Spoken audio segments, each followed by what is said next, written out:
Good afternoon, everybody.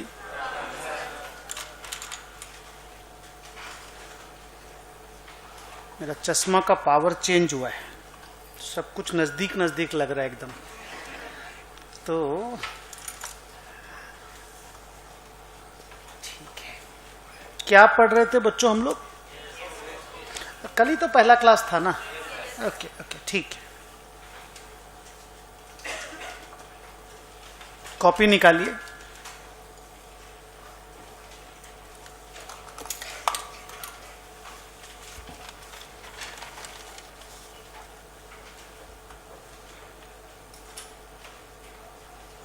Copy में लिखिएगा paragraph number 2 करके।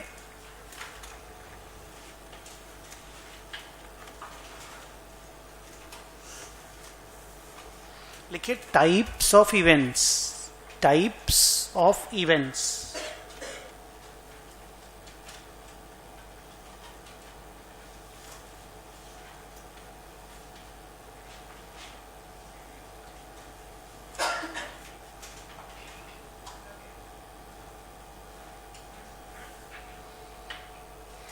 कल क्या बोले थे आप लोगों को? कितने तरह के इवेंट्स होते हैं? 2 तरह के। दोनों का नाम लिख लीजिए कॉपी में।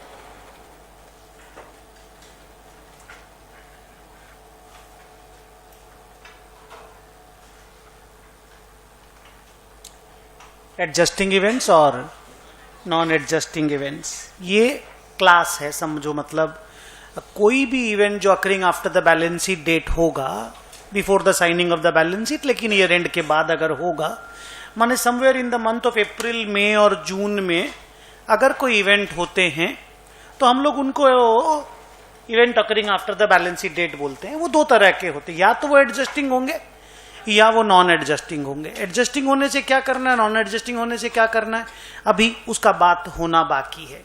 हल्का सा आइडिया मैंने आपको दिया था कि एडजस्टिंग होने से पिछले साल की बैलेंस शीट को ही कम बेसी कर दिया जाता है, उसका बात लेकिन आज डिटेल में होगा। लेकिन पहले हम लोग ये चीज को और डिस्कस करते हैं कि एडजस्टिंग इवेंट की पहचान कैसे होती है, हाउ टू आइडेंटिफाई कि whether that particular event is adjusting one और नॉन एडजस्टिंग वन। तो मैंने लास्ट क्लास में आपको एक बात बोला था कि एडजस्टिंग इवेंट वो होते हैं जो हमें कुछ ऐसे जानकारी देते हैं या ऐसी जानकारी देते हैं, ऐसा एविडेंस देते हैं जिनका कंडीशन पिछले साल एग्जिस्ट करता था। और जिनका कंडीशन से जानते हो बट्टा मेन मतलब क्या है कि अगर लॉस हुआ तो लॉस का कंडीशन पहले एग्जिस्ट करता था। असेट पहले एग्जिस्ट करता था बोलने से नहीं होगा। अभी क्या हुआ है, बोला अभी लॉस हुआ है, तो लॉस का कंडीशन पहले एग्जिस्ट करता था या नहीं, ये देखना पड़ता है। अभी क्या हुआ, बोला अभी प्रॉफिट हुआ है, तो प्रॉफिट का कंडीशन पहले एग्जिस्ट करता था या नहीं, ये देखना पड़ता है। असेट तो पहले रहेगा ही, लायबिलिटी तो पहले रहेगा ही, बैलेंस शीट तो बन ही रहा है। तो जब हम लोग बोलते हैं ना कि this event is giving me further evidence about the conditions existing on the balance sheet date, तो कंडीशन मींस जो अभी हुआ है उसका कंडीशन एग्जिस्ट करता था। अभी बैड डेट हुआ है तो बैड डेट का कंडीशन एग्जिस्ट करता था। अभी फायर लगी है तो फायर का कंडीशन एग्जिस्ट करता था। अभी मार्केट गिरा है तो मार्केट गिरने का कंडीशन एग्जिस्ट करता था। अगर ऐसा है तो आप एडजस्टिंग बोलेंगे। ठीक है बच्चे लोग, क्या है, कोई भी कंडीशन एग्जिस्ट करेगा। बोला मैं जिंदा था, मान लो 17 मई को किसी की मौत हो गई, तो बोला 31 मार्च को पता था। बोला कैसे? बोला वो जिंदा था। जिंदा था तभी तो मरेगा। आप समझ पा रहे हो मैं क्या बोल रहा हूं? आप कोई भी चीज को किसी भी चीज के साथ जोड़ोगे नहीं। अगर वो मरा तो मरने का कंडीशन पहले एग्जिस्ट करता था क्या, ये देखो। सर कैसे हो सकता है? मान लीजिए 17 मई को किसी की डेथ होती है और 12 मार्च को उसको हार्ट अटैक आ गया था, 13 मार्च को वो कोमा में चला गया था, फुल स्टॉप लगा नहीं था। यहां पे डॉक्टर मना कर दिया था, बोला कोई जिंदा रहने का चांस नहीं है। पेरेंट्स लोग लेकर के चले गए बैंगलोर, बैंगलोर में भी डॉक्टर मना कर दिया, आईसीयू में पड़ा है पेशेंट, कभी भी खबर आएगा ना मरने का। अब ये सारी बातें मार्च की हैं, फिर अल्टीमेटली मई में खबर आया कि yes the patient is dead. यहां आप बोलेंगे क्या? बोलिए कि the event is adjusting event. लेकिन मान लो जो पेशेंट मरा उसका ही कोई दोस्त एकदम फिट फाट, बस खाली सुना कि मेरा दोस्त मर गया, उसका वहीं हार्ट अटैक आ गया 17 मई को। 17 मई को हार्ट अटैक आया, 17 मई को ही मर गया वो डायरेक्ट। यस, अब आप समझ रहे हो मैं क्या बोल रहा हूं? ये नहीं कि पहले वो जिंदा था तो एडजस्टिंग कर देंगे। जो हुआ बच्चों उसका कंडीशन एग्जिस्ट करना चाहिए। मैंने एग्जाम्पल देकर के आपको समझाया। अब जो हम आपको एग्जाम्पल देंगे वो अकाउंटेंसी रिलेटेड एग्जाम्पल देंगे। अच्छा, पहला क्लास में भी मैं 3-4 अकाउंटेंसी रिलेटेड एग्जाम्पल दिया था, फिर वो दोस्त के दारू पीने का एग्जाम्पल दिया और अभी मरने वाला एग्जाम्पल दिया। आइडिया अभी थोड़ा थोड़ा क्लियर होने लग गया है, कुछ मोर एग्जाम्पल से सिचुएशन और क्लियर हो जाएगा।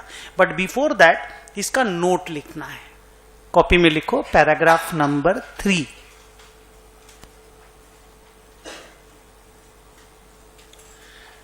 लिखो एडजस्टिंग इवेंट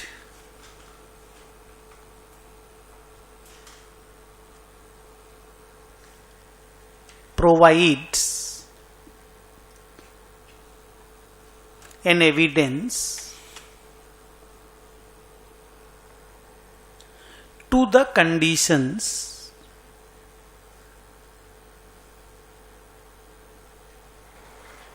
AC 2 ठो और बंद कीजिए, हाँ, to the conditions that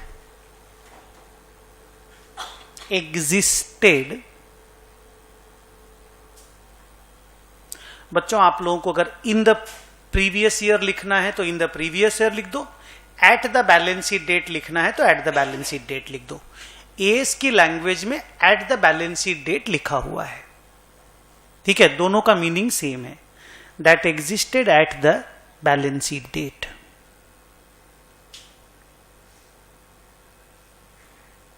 तो कुल मिलाकर के इसमें मैं चिंगारी और आग वाला एग्जाम्पल दिया था। बोलो क्या बोला था? चिंगारी 31 मार्च या उसके पहले लग चुका था, फायर 17 मई को लगा, और बैलेंस शीट प्लीज जून में साइन हुआ। भाषण मत देना, मैंने जबरदस्ती अपना चिंदीगिरी मतलब छोटापन मत दिखाना, ये बोल के कि बैलेंस शीट पहले साइन हो गया होगा तो ये लेक्चर मत देना, बड़े बच्चों की तरह पढ़ना है। बैलेंस शीट मेरा 22 कितना तारीख को साइन हुआ था रे? 16 अगस्त को साइन हुआ था। हम इसको ध्यान में रख के ही सारा एग्जाम्पल देंगे। गुड, लिखो। Some of the examples can be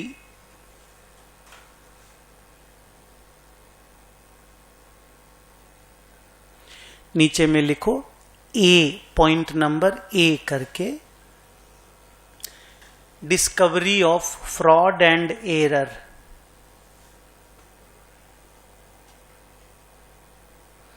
कितना सुंदर एग्जाम्पल है, देखिए।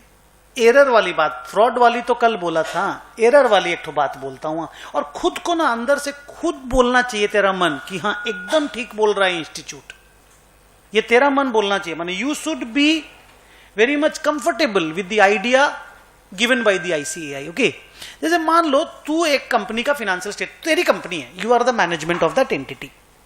अब तू फाइनेंशियल स्टेटमेंट बना रहा है। अब उसमें हुआ क्या कि मार्च महीना वाला जो सैलरी है ना, मार्च वाला सैलरी, वो रिकॉर्ड होना छूट गया क्योंकि पेमेंट नहीं हुआ था। तो आउटस्टैंडिंग सैलरी तो रिकॉर्ड होना चाहिए ना, अक्रूवल बेसिस पे मार्च का सैलरी तो मार्च में ही रिकॉर्ड होगा ना, तो वो रिकॉर्ड होना छूट गया। सैलरी तो आउटस्टैंडिंग सैलरी का एंट्री नहीं हुआ। और उसके बाद ये 31 मार्च की बात है, उसके बाद मई गुजरा, जून गुजरा, जुलाई गुजरा, अगस्त में हमको बैलेंस शीट साइन करना था। तो हमको जुलाई में पता चला यार सैलरी का तो एंट्री छूट गया मार्च वाला, हमसे एरर हो गया। क्या उसको तुम लोग बोलते हो? ओमिशन वाला एरर ना, क्या ओमिशन वाला एरर, कमीशन वाला एरर, हम लोग एरर बोलते, कैसा वाला भी हो। नाउ टेल मी, इसका अकाउंटिंग कौन से साल में हो जाना चाहिए? उसी साल में हो जाना चाहिए ना, 18-19 में हो जाना चाहिए ना। या ये बोलोगे नहीं पता तो बाद में चला, तो अकाउंटिंग भी बाद में करेंगे। इसीलिए तो AS4 बनाया गया। यही सब सिचुएशन को हैंडल करने के लिए तो AS4 बनाया गया कि तुम जिद्दी नहीं करो, तुम ये दादागिरी मत दिखाओ कि हम तो 1920 में ही लिखेंगे क्योंकि हमको 1920 में पता चला कि हमसे गलती हो गया। अरे भाई साहब, गलती सुधारने का भी स्कोप है। बैलेंस शीट अभी ड्राफ्ट नहीं हुआ है, और ड्राफ्ट हो भी गया तो अभी साइन नहीं हुआ है। रीड्राफ्ट आराम से हो सकता है, 2-4 एंट्री बुक्स में मारी जा सकती है, कोई प्रॉब्लम नहीं है, do that. Wrong balance sheet बनाने से अच्छा है राइट बैलेंस शीट बनाया जाए, और उसमें अगर event occurring after the balance sheet date का मदद लेना पड़े तो मदद लिया जाएगा। क्लियर? बी नंबर में लिखो और एक एग्जांपल लिखो, सेटलमेंट ऑफ कोर्ट केसेस।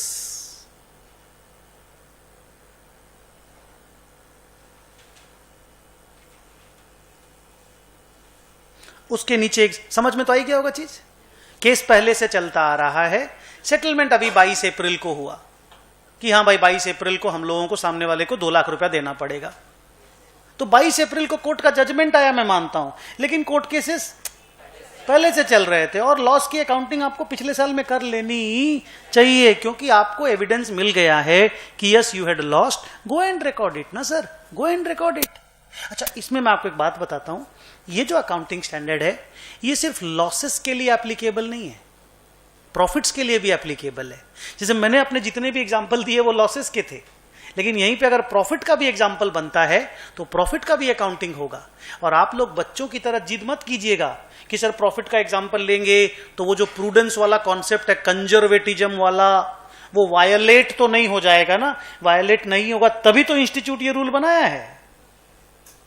अरे हो गया भाई, प्रॉफिट हो गया, अभी तो इवेंट हो चुका है, नहीं समझे बात को?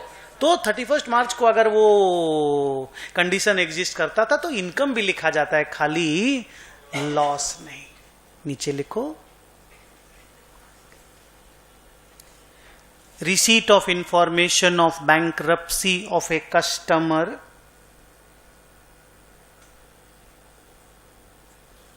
receipt of information about bankruptcy, BANKRUPT, आगे CY, receipt of information of bankruptcy of a customer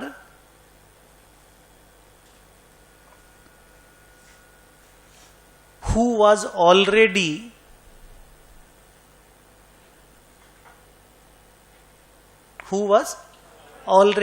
हम लोग बड़ा वर्ड बोलते हैं क्रेडिट इंपेयर्ड, तुम लोग छोटा वर्ड बोलोगे इन ट्रबल। जो पहले से परेशान था उसको हम लोग बोलते हैं जिसका पहले से ही क्रेडिट इंपेयरमेंट हो चुका था, मतलब खराब हालत उसकी पहले से हो चुकी थी। सो हु वाज ऑलरेडी, लिखो क्रेडिट इंपेयर्ड, अच्छा वर्ड लिखो, दिक्कत क्या है? फिर ब्रैकेट में लिख लो इन ट्रबल।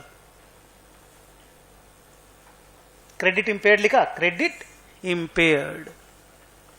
और एक एग्जांपल लिखो, determination of profit sharing bonus.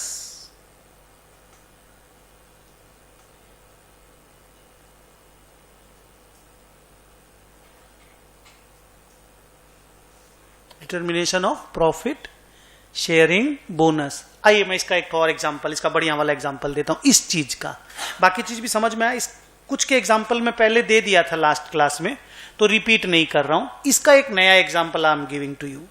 मान लीजिए आप लोग मेरे एम्प्लॉई हैं, अपनी मैं कंपनी का मैनेजिंग डायरेक्टर हूं, आप लोग एम्प्लॉई हैं। हम लोगों का डिस्कशन ये हुआ कि साल भर में जितना सैलरी तो आपको मिल ही रही है, salary to cash, salary to outstanding salary का एंट्री होता है। डिस्कशन ये हुआ कि आपकी कंपनी साल भर में जितना प्रॉफिट बिफोर टैक्स अर्न करेगी उसका 40%, उसका चलो 40 ज्यादा हो गया, उसका 10% आप लोगों को प्रॉफिट शेयरिंग बोनस के रूप में बोनस दिया जाएगा। क्या आप लोगों को प्रॉफिट शेयरिंग बोनस के रूप में बोनस दिया जाएगा? अब कंपनी का प्रॉफिट बिफोर टैक्स आया मान लीजिए 100 करोड़, 100 करोड़, हाँ, तो आप लोगों को 10 करोड़ रुपया का 10% आपको 10 करोड़ रुपया का बोनस देंगे। अब ऑब्वियसली प्रॉफिट तो कैलकुलेट जून जुलाई मई में होगा, मैं आपको बोला था उस दिन की मार्च का प्रॉफिट मार्च में कभी कैलकुलेट नहीं हो पाता, अच्छे से बताया भी था उसका कारण। तो अब प्रॉफिट का कैलकुलेशन जून जुलाई में हुआ या मई में हुआ। अब हमको बताओ, ये जो बोनस का लाइबिलिटी मेरे माथे पे है 10 करोड़ का, क्या लगता है इसका अकाउंटिंग कब होना चाहिए? कौन से साल को बिलोंग करता है? लगता है ना 18-19 को बिलोंग करता है। तो ये ना आपको खुद ही फील होने लग जाएगा, हाँ यार ये तो 18-19 का ही है, इसको तो वहीं लिखना चाहिए। अब पता तो ऑब्वियसली बाद में चलेगा ना यार, प्रॉफिट होगा तब तो पता चलेगा। क्लियर है? नीचे लिखो, डिटर्मिनेशन ऑफ परचेज प्राइस और sale price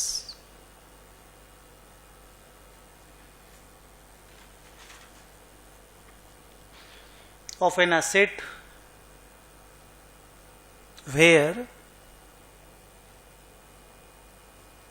purchase or sale has taken place before the end of the year.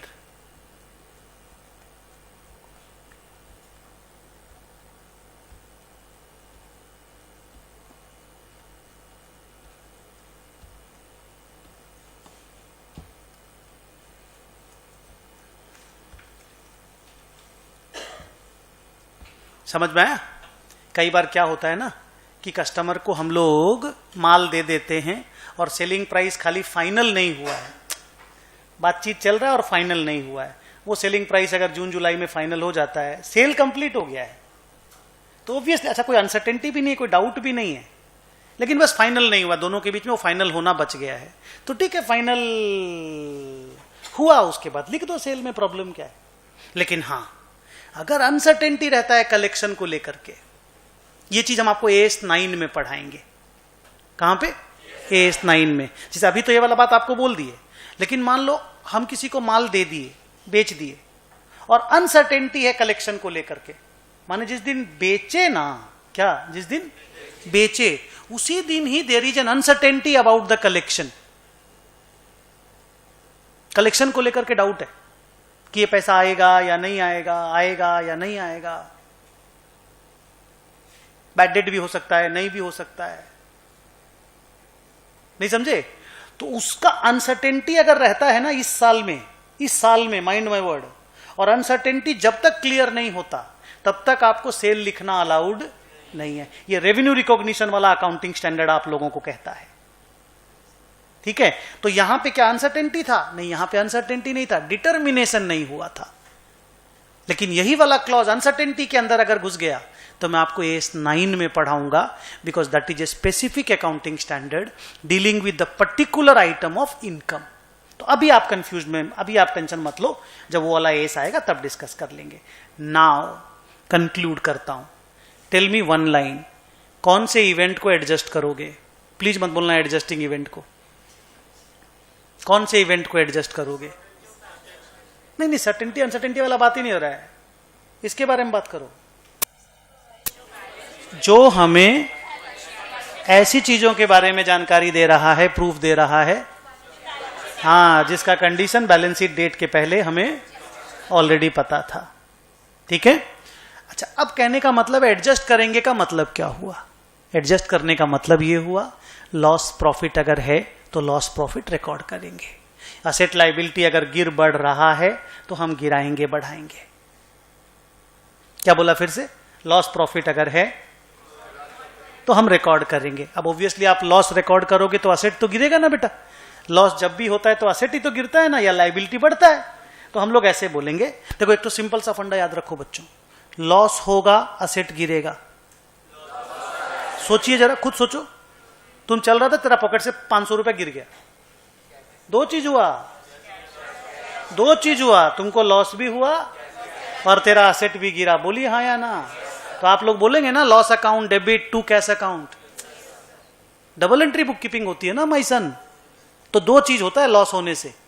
इसीलिए मैं जब भी बोलूंगा ना क्लास में, धीरे धीरे तुम सीखोगे, मैं बोलूंगा क्लास में एक्सपेंस इज ए लायबिलिटी, तुम चिल्लाने लग जाओगे, तुम बोलोगे एक्सपेंस इज एन एक्सपेंस ना सर, और मैं बोलूंगा एक्सपेंस इज ए लायबिलिटी। सोचो, नहीं, एक्सपेंस जो है वो लाइबिलिटी है कि नहीं बताओ, एक्सपेंस का पेमेंट करना पड़ता है कि नहीं, हमको बताइए। तो एक्सपेंस डेबिट होता तभी तो लाइबिलिटी क्रेडिट होता। अरे बाबा कुछ तो क्रेडिट होगा साथ में, एक्सपेंस तो खुद तो डेबिट होगा, पर साथ में एक लाइबिलिटी तो है ना, माथे पे करना है। तभी तो आप बोलते हो सैलरी टू आउटस्टैंडिंग सैलरी, नहीं बोलते हो? और फिर आउटस्टैंडिंग सैलरी टू बैंक करते हो ना ये चीज। तो कोई आज के बाद अगर तुमको बोले कि an expense is a liability, तो टेंशन मत लेना, वो ठीक बोल रहा हो, पागल नहीं है। तुम बच्चा है, तुम अब बड़ा बन रहा है कि तुमको इस तरह की बातें सुनने मिल रही है। ओके, चलो नीचे लिखोगे उसी पैराग्राफ में, such events whether profit making or loss making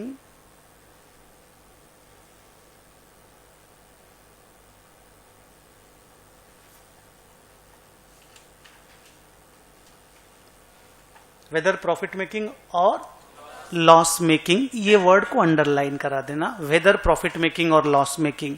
क्योंकि बच्चे लोग जब पढ़ते हैं ना, सीए फाउंडेशन से पास करके आने वाले बच्चे, उनको हमेशा लगता है नहीं नहीं नहीं नहीं, लॉस वाले सिचुएशन पे ही ये एएस एप्लीकेबल है। ये एएस खुद चिल्ला के बोला है, I M applicable on both favourable and unfavourable events. हम फेवरेबल और अनफेवरेबल में डिस्टिंक्ट ट्रीटमेंट नहीं करेंगे, ठीक है? तो तुम्हारे मन में अगर कोई वो उसको क्या बोलते हैं, एक तो ऑलरेडी अगर कुछ बना हुआ धारणा, अपन क्या बोलते हैं ऑलरेडी, अगर हाँ एक तो सेट पैटर्न वाला कुछ सेट हो गया है, उसको हटा दीजिएगा। ओके, लिखो such events whether profit making और loss making must be adjusted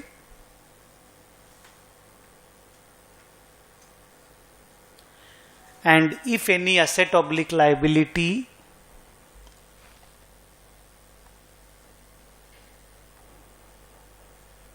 is affected,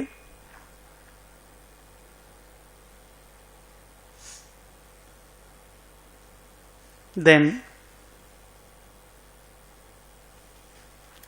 do that। ये तुमको इंस्ट्रक्शन है, then do that। मतलब समझो, सुनील वाला एग्जाम्पल याद है? कौन सा बोलिए तो? हाँ, 6 लाख रुपया वाला। देखो हम तो भूल गए, लेकिन यहां लिखा हुआ साफ साफ, सुनील वाला 6 लाख वाला एग्जाम्पल, जिसमें उसके इंसॉल्वेंसी को लेकर के स्टोरी लाइन पहले से, महेश वाला बाद में आया था, सुनील का पहले से ही पता चल गया था, उसके यहां नुकसान पहले ही हो गया था, याद है ना वो वाला? तो आपको इस लॉस का अकाउंटिंग पहले ही कर लेना चाहिए। जो आपने बोला ना प्रोविजन फॉर बैड डेट बना देना चाहिए, तो आप एकदम सही बोल रहे हो। तो आप जब प्रोविजन फॉर बैड डेट बनाओगे तो बताओ दो चीज क्या क्या अफेक्टेड होगा। ऐसे बोलो, प्रॉफिट डैश होगा, डेटर डैश होगा। बोलना, डरना ही नहीं मेरी क्लास में, रॉन्ग बोलिए आप। जितना बोलेंगे उतना एएस में क्लैरिटी आएगा। प्रॉफिट गिर जाएगा, डेटर्स गिर जाएगा, प्रॉफिट गिर जाएगा, डेटर्स गिर जाएगा। तभी तो आप एंट्री मारते हो ना, P and L account debit to provision for bad debt. Entry सुनो ये वाला, क्या एंट्री फिर से बोलो? P and L account debit to provision for bad debt. कई लोग एंट्री मारते हैं, एक ही बात है, ये सेकेंड एंट्री भी ओके है, bad debt account debit to provision for bad debt. क्या लिखते हैं? Bad debt account debit to provision for bad debt. Both the entries are same. कोई PL to provision for bad debt लिखे, कोई bad debt to provision for bad debt लिखे। इसको लेके मार पीट मत करना। मैंने आपको कल एक बात बोला था, अगर सब्सटेंस में दोनों सेम बात बोल रहा है, खाली फॉर्म अलग अलग है, परेशान मत होना। ओके, कोई पीएल टू प्रोविजन लिखेगा तो भी पीएल डेबिट हो रहा है, बोलो हाँ या ना। अच्छा, कोई बैड डेट टू प्रोविजन लिखेगा तो बैड डेट को पीएल में ही तो भेजेगा बेटा, कहां भेजेगा? तो पीएल डेबिट हो रहा है कि नहीं हो रहा, हमको बताओ। तुम ऐसे देखो ना मेरे बच्चों, इधर देखो। हाँ, मान लो मैं आपके सामने ऐसे एंट्री लिखा, देख बैड डेट, बोर्ड पे दिख रहा है। मान लो मैंने लिखा bad debt account debit to provision for bad debt, 6 lakh रुपया। फिर अगली एंट्री मैंने लिखी P and L account debit to bad debt. आप इस दोनों एंट्री को मिला दो बस, खाली एक बार। अच्छा पीएल टू बैड डेट होगा कि नहीं? ईयर एंड में ऑल एक्सपेंसेस, आगे बोलना है, ईयर एंड में ऑल एक्सपेंसेस हाँ आर ट्रांसफर्ड, बोलो, to P and L account. अपन बोलते हैं ना, ये नॉर्मल बात है ना, and all assets and liabilities go to balance sheet but all expenses and incomes go to P and L. ये वर्ड है ना आपकी जिंदगी में? नहीं है तो बना लो कि भाई साहब ईयर के एंड में सारे एक्सपेंसेस सारे इनकम्स पीएल में जाते हैं। एक मिनट, सारे इनकम सारे एक्सपेंसेस पीएल में जाते हैं और सारी असेट सारी लाइबिलिटी बैलेंस शीट में जाती है। You got the point? तो इसको लेकर के एकदम दिमाग में सेट, एकदम सेट पैटर्न होना चाहिए कि नहीं इसमें हम कभी गड़बड़ नहीं करेंगे। अब आप खुद इसको सोचो, अल्टीमेटली पीएल में आप डेबिट कर रहे हो या नहीं कर रहे हो? जल्दी। और ये जो अच्छा इसका नेट एंट्री क्या है? अगर इसको पंच मार दिए तो नेट एंट्री क्या है?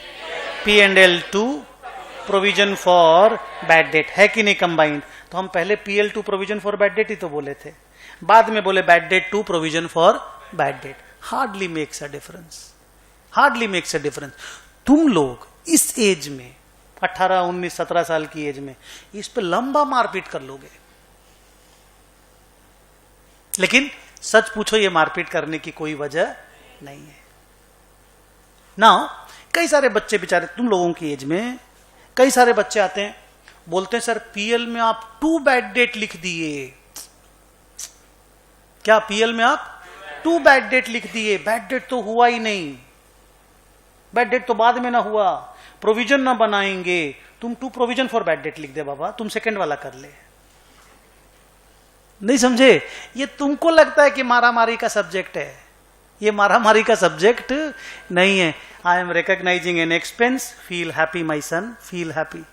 तुम भी पीएल में खर्चा लिख रहे हो, मैं भी पीएल में खर्चा लिख रहा हूं, तेरा भी प्रॉफिट उतना है, मेरा भी प्रॉफिट उतना है, तेरा भी ट्रू एंड फेयर है, मेरा भी ट्रू एंड फेयर है।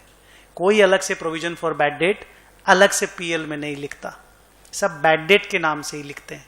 उसमें रियल बैड डेट और अगले साल होने वाला बैड डेट, जिसको आप लोग प्रोविजन फॉर बैड डेट बोलते हो, दोनों एक साथ आ जाता है। और उसका नाम पी एंड एल में जब अदर एक्सपेंस लिखते हैं ना तो बैड डेट ही लिखते हैं। हम लोग मार हल्ला चिल्ला कर देते हैं, छोटे बच्चे लोग।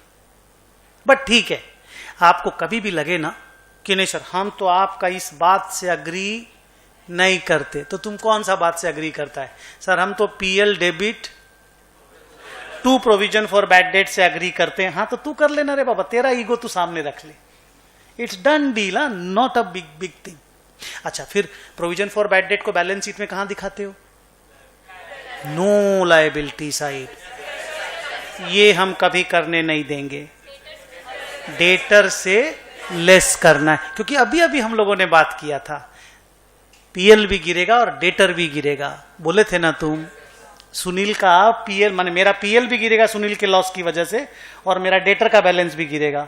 फिर जब मैंने तुमको बोला दिखाओ बैलेंस शीट में कहां दिखाओगे, तो तुम बोला लायबिलिटी साइड में। तो डेटर कहां गिरा है बताओ? डेटर को तो गिराना चाहिए था ना।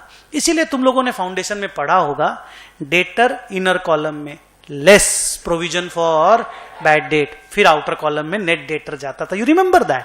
तो वही काम तो करने बोल रहे हैं, प्रॉब्लम कहां है? Message clear? नीचे लिखो। हाँ तुम कुछ बोल रहा था बेटा, हो गया? गुड, लिखो।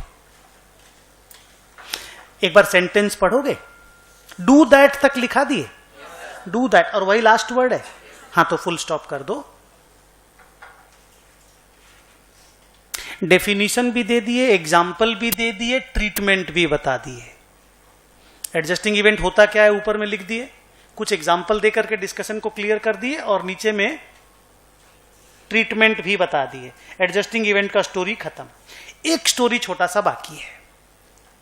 मान लो एक एडजस्टिंग इवेंट है, आपने एडजस्ट कर दिया, अभी अपने आप को थोड़ा ऊपर उठाने की कोशिश करोगे, हाँ थोड़ा सा एडल्ट हो गए हो, उस तरह का बातचीत के लिए समझने का कोशिश करोगे।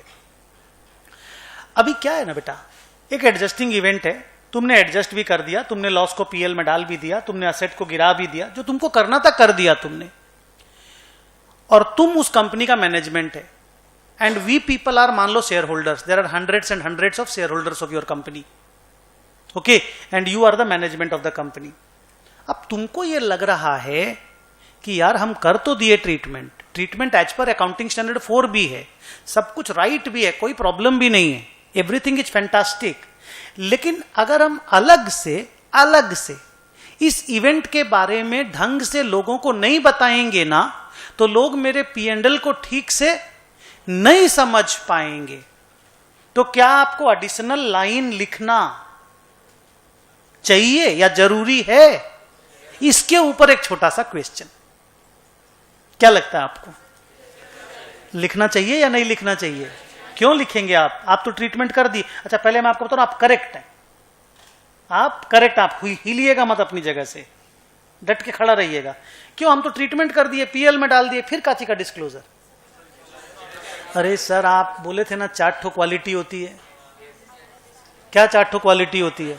अंडरस्टैंडेबिलिटी, रिलायबिलिटी, रेलेवेंस और कंपेरेबिलिटी. तो ये वाला बात हम इसीलिए बता रहे हैं. बोलो, तुम लोग ही तो बता रहे हो ना मेरे को. You are the management, I am the shareholder. You are 80% shareholder, I am 20% shareholder. तुम हमको बता रहे हो, क्यों बता रहे हो? सो दैट आपका अंडरस्टैंडेबिलिटी बढ़ जाए, आप मेरे फिनेंशियल स्टेटमेंट को अच्छे से समझ पाए.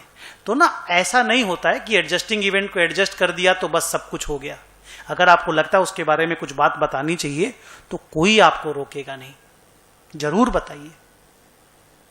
एक और लाइन सुन के रखिए, कोई भी बात, एनीथिंग, आई रिपीट, कोई भी बात मतलब एनीथिंग, अगर आपको डिस्क्लोज करने का मन है आप डिस्क्लोज आराम से कर सकते हैं, provided it was prohibited from disclosure. I mean unless, provided मैंने वर्ड बोला, unless it was prohibited from disclosure. मैंने क्या बोला बताओ? कोई भी एक्स्ट्रा बात अगर आपको बताने का मन है, आपको लग रहा है कि इसकी जरूरत है, और अगर कोई अकाउंटिंग स्टैंडर्ड बोल दिया नहीं ये तो तुम बता ही नहीं सकते, तब आप नहीं बता सकते. लेकिन अगर आपको कुछ भी नहीं बोला गया है और आपको लग रहा है कि नहीं इसको बताने से अच्छा रहेगा, तो आपको बताना चाहिए, तभी तो अंडरस्टैंडेबिलिटी इंप्रूव होगा. लेकिन अगर something is prohibited from disclosure, repeat, if something is prohibited from disclosure, तो आप डिस्क्लोज नहीं कर सकते. That will be dangerous. लिखो पॉइंट नंबर 4 होगा ना बेटा?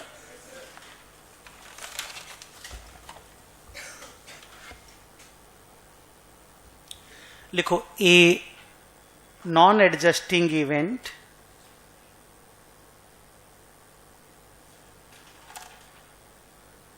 is indicative of, Saint Xavier's वालों की आज भी स्कूल है, okay, is indicative of the conditions that arose.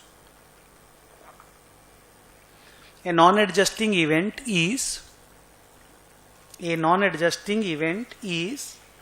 indicative of, रुको, a non-adjusting event is indicative of conditions that arose, आगे आप बोलिए, हाँ, subsequent to the balance sheet date, वही after the balance sheet date.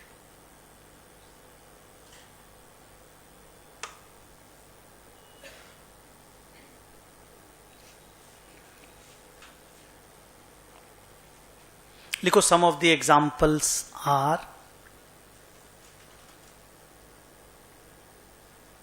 ये group 2 की class है ना. some of the examples are, नीचे लिखोगे अमलगमेशंस. अमलगमेशन आपके ग्रुप 2 में अकाउंटिंग में एक चैप्टर भी है, AS 14 भी है. सर ये क्या स्टोरी है अमलगमेशन का? मान लो एक अमलगमेशन हुआ 14 मई को, 14 मई 2019. मैं रिपीट करता हूं, 14 मई 2019. अमलगमेशन जिस दिन होता है ना उसको बोला जाता है एक्विजिशन डेट. क्या बोला जाता है? Acquisition date. और मान लो अपन ने किसी कंपनी को खरीदा, we acquired another company and then the two companies get amalgamated. अब इसका एक सिलेबस में चैप्टर है, हम लोगों को 7-8 क्लास लगेगा पढ़ने में। तो just event occurring after the balance sheet date में ये नॉन एडजस्टिंग इवेंट है, मैं उसके बारे में आपको बता रहा हूं। तो अब मान लो 14 मई 19 को एक तो अमलगमेशन हुआ, एक कंपनी को हम लोगों ने एक्वायर किया। अब उसका बातचीत जो है ना, कंपनी को खरीदने का बातचीत, मुन्ना जरा सामने देखा करो बेटा, तुम हमेशा इधर उधर देखता रहता है, and you are the only boy doing this in the class. फिर से मैं क्या बोला? अमलगमेशन का बातचीत 3 साल पहले से चलता रहता है। 3 साल पहले टारगेट आइडेंटिफाई होता है कि हमको इसको खरीदना है, फिर मैनेजमेंट लेवल पे, पहले तो लोअर लेवल पर डिस्कशन चलता है, फिर एक आदमी को बोला जाता है कि जाओ आप जरा नेगोशिएट करके आओ, फिर बहुत सारा काम होता है, ड्यू डिलीजेंस होता है, बहुत सारा काम होता है, फिर अल्टीमेटली एक एक्विजिशन डेट फाइनल होता है और उस दिन अमलगमेशन होता है। तो मान लो एक्विजिशन डेट फाइनल हुआ 14 मई 2019, तो आप अमलगमेशन को पिछले साल में एडजस्ट नहीं कर सकते, वो एक्विजिशन डेट में ही अकाउंटिंग होगा। और ये वाली बात AS 14 में क्लियर कट लिखी हुई है।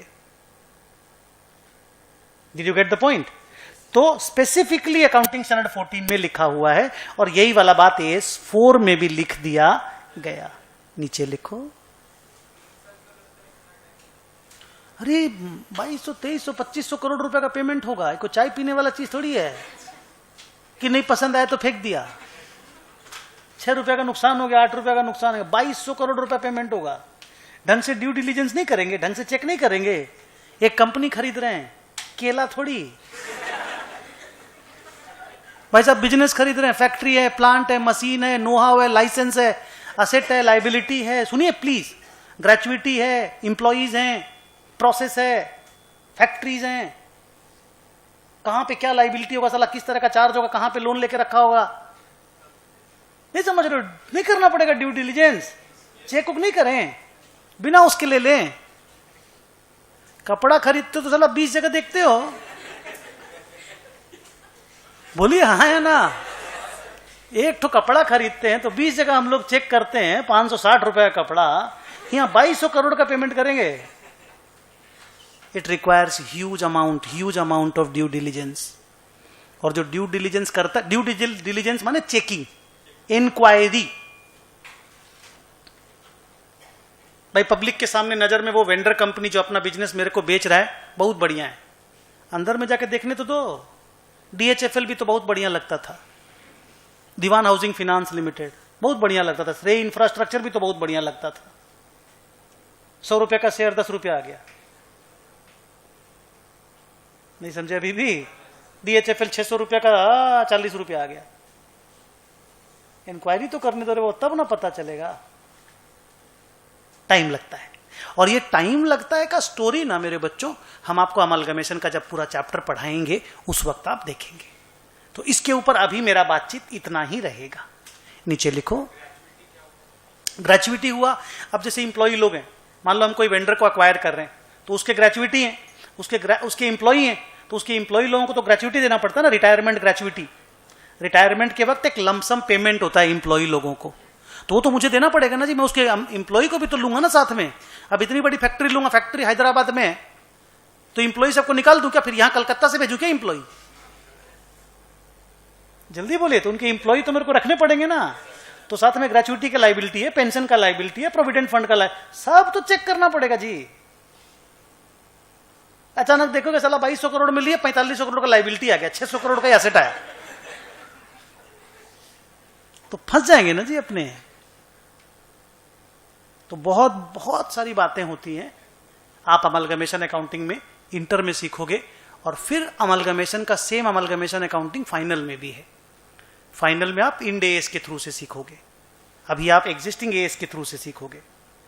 फाइनल में जब जाओगे तो और डिटेल में आपको वही चीज सीखने मिलेगा। चलो लिखो, destruction of a plant by fire.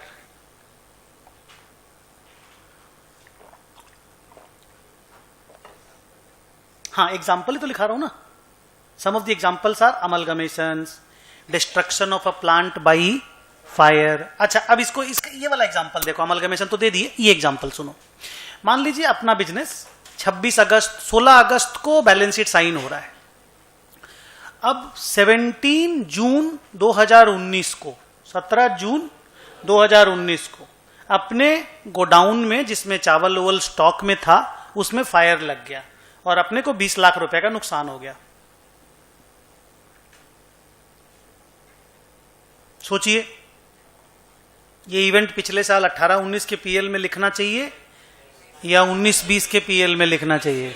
हाँ, 18-19 में तो कोई, हाँ, कुछ भी, चिड़िया भी नहीं उड़ रहा, हम लोग उसको बोलते चिड़ी कागला भी नहीं था वहां पे, बाद में जंगल बस गया।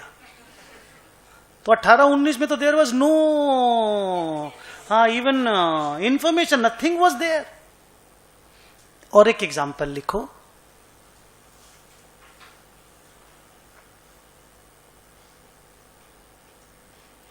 a major change in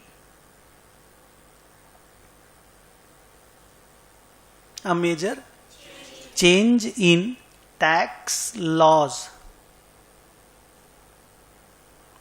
समझाएंगे नहीं, सेम चीज है, बाद में हो रहा है, event occurring after the balance sheet date, तो वो पहले से कभी भी मालूम नहीं रहेगा कि लॉ में चेंज होने वाला है। कॉमा करके लिखो, बस एक बार एग्जाम्पल इतना ही रहने दो। नाउ टेल मी, ये सब किस तरह के इवेंट हैं? नॉन एडजस्टिंग इवेंट है। तो नॉन एडजस्टिंग इवेंट का ट्रीटमेंट क्या होगा, पूरी बात अच्छे से सुनना। मैं जस्ट अब क्लोज डाउन करने जा रहा हूं नॉन एडजस्टिंग इवेंट को। एक पिछला साल मतलब 18-19 में उसका अकाउंटिंग नहीं होगा, रिकॉर्डिंग नहीं होगा। 2, रिकॉर्डिंग 19-20 में होगा।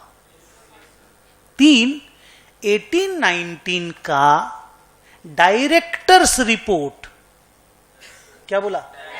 18-19 का डायरेक्टर्स रिपोर्ट में उस इवेंट के बारे में, अगर वो इवेंट सिग्निफिकेंट है, अगर आपको लगता है वो इवेंट मटीरियल है, कुछ बड़ा चीज हुआ है, तो 18-19 के डायरेक्टर रिपोर्ट में आपको उसको बताना चाहिए। ये बात ICAI ने AS4 में बोला है। आप एडजस्ट मत करो, don't do it, adjust next year में कर देना। लेकिन क्योंकि इवेंट बड़ा है, सिग्निफिकेंट है, आपको लगता है कि हाँ इस इवेंट के बारे में लोगों को जानकारी मिलना चाहिए, तो डायरेक्टर रिपोर्ट में डिस्क्लोज करने के लिए ICAI ने बोला।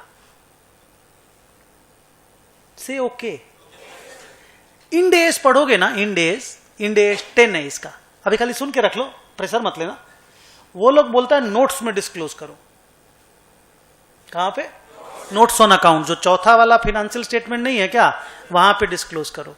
हम लोगों का एग्जिस्टिंग एज थोड़ा लिबरल है, थोड़ा लाइट है, वो बोलता है डायरेक्टर रिपोर्ट में डिस्क्लोज कर दो। यू नो डायरेक्टर रिपोर्ट क्या होता है? Had you heard about it? सुने हो कभी भी उसके बारे में? नो? ओके। डायरेक्टर रिपोर्ट क्या होता है, एक मिनट रुक जाओ, मैं आपको दिखाई दूं ना। सीइंग इज बिलीविंग बोलते हैं ना।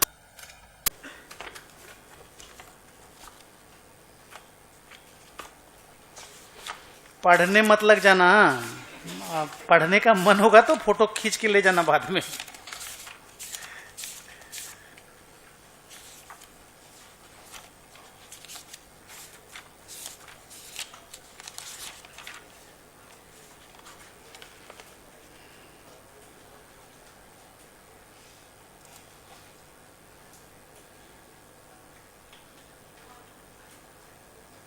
दो 226 नंबर पेज,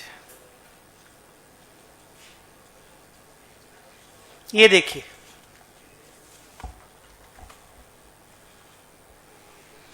इसको बोलते हैं डायरेक्टर्स रिपोर्ट, बोर्ड्स रिपोर्ट या बोर्ड ऑफ डायरेक्टर्स रिपोर्ट। ये जो डायरेक्टर लोग होते हैं ना, जैसे Mukesh Ambani is the managing director of Reliance industry, तो ये रिलायंस इंडस्ट्री का ही फिनेंशियल स्टेटमेंट्स है। हम शेयर होल्डर हैं बोल के मेरे पास आता है, इसको हम बोलते हैं अकाउंट्स का बाइबल है ये। मतलब कोई चीज आपको ढूंढना है इसमें मिल जाएगा। आप तो छोटे, आप नहीं देख पाएंगे, हम लोग मैच्योर हो गए हैं, इतना साल से हैं, तो हम लोगों के लिए बहुत बड़ा चीज है। It's like a dictionary, everything you will find here. तो ये डायरेक्टर रिपोर्ट है, और ये देखिए फिनेंशियल स्टेटमेंट्स हैं। ये देखिए क्या है, पढ़ो। हाँ, ऑडिटर्स रिपोर्ट है। और ये ऑडिटर्स रिपोर्ट हो गया और ये हो गई बेटा बैलेंस शीट। ठीक है, इस तरह की बैलेंस शीट बनाना आपको सिखाया जाएगा। इसको वर्टिकल फॉर्म बैलेंस शीट बोलते हैं।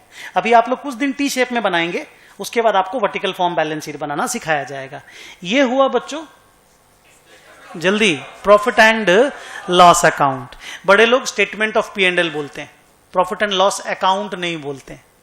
हम लोग तो प्रॉफिट एंड लॉस अकाउंट बोलते हैं और मारपीट मचा देते हैं, ए अकाउंट ही बोलना चाहिए,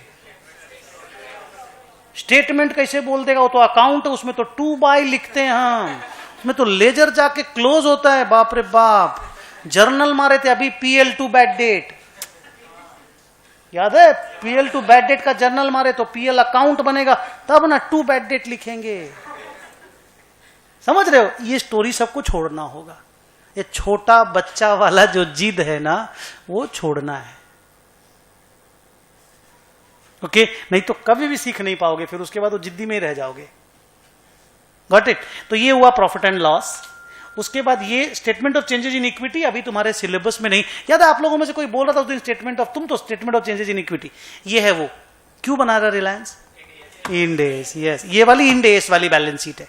आई शो यू रिलायंस का balance sheet without end S वाला, 2016 मार्च वाला, 2016 मार्च। तब तक तो इंड एस नहीं आया था ना, उसमें देखिएगा ये नहीं मिलेगा आपको।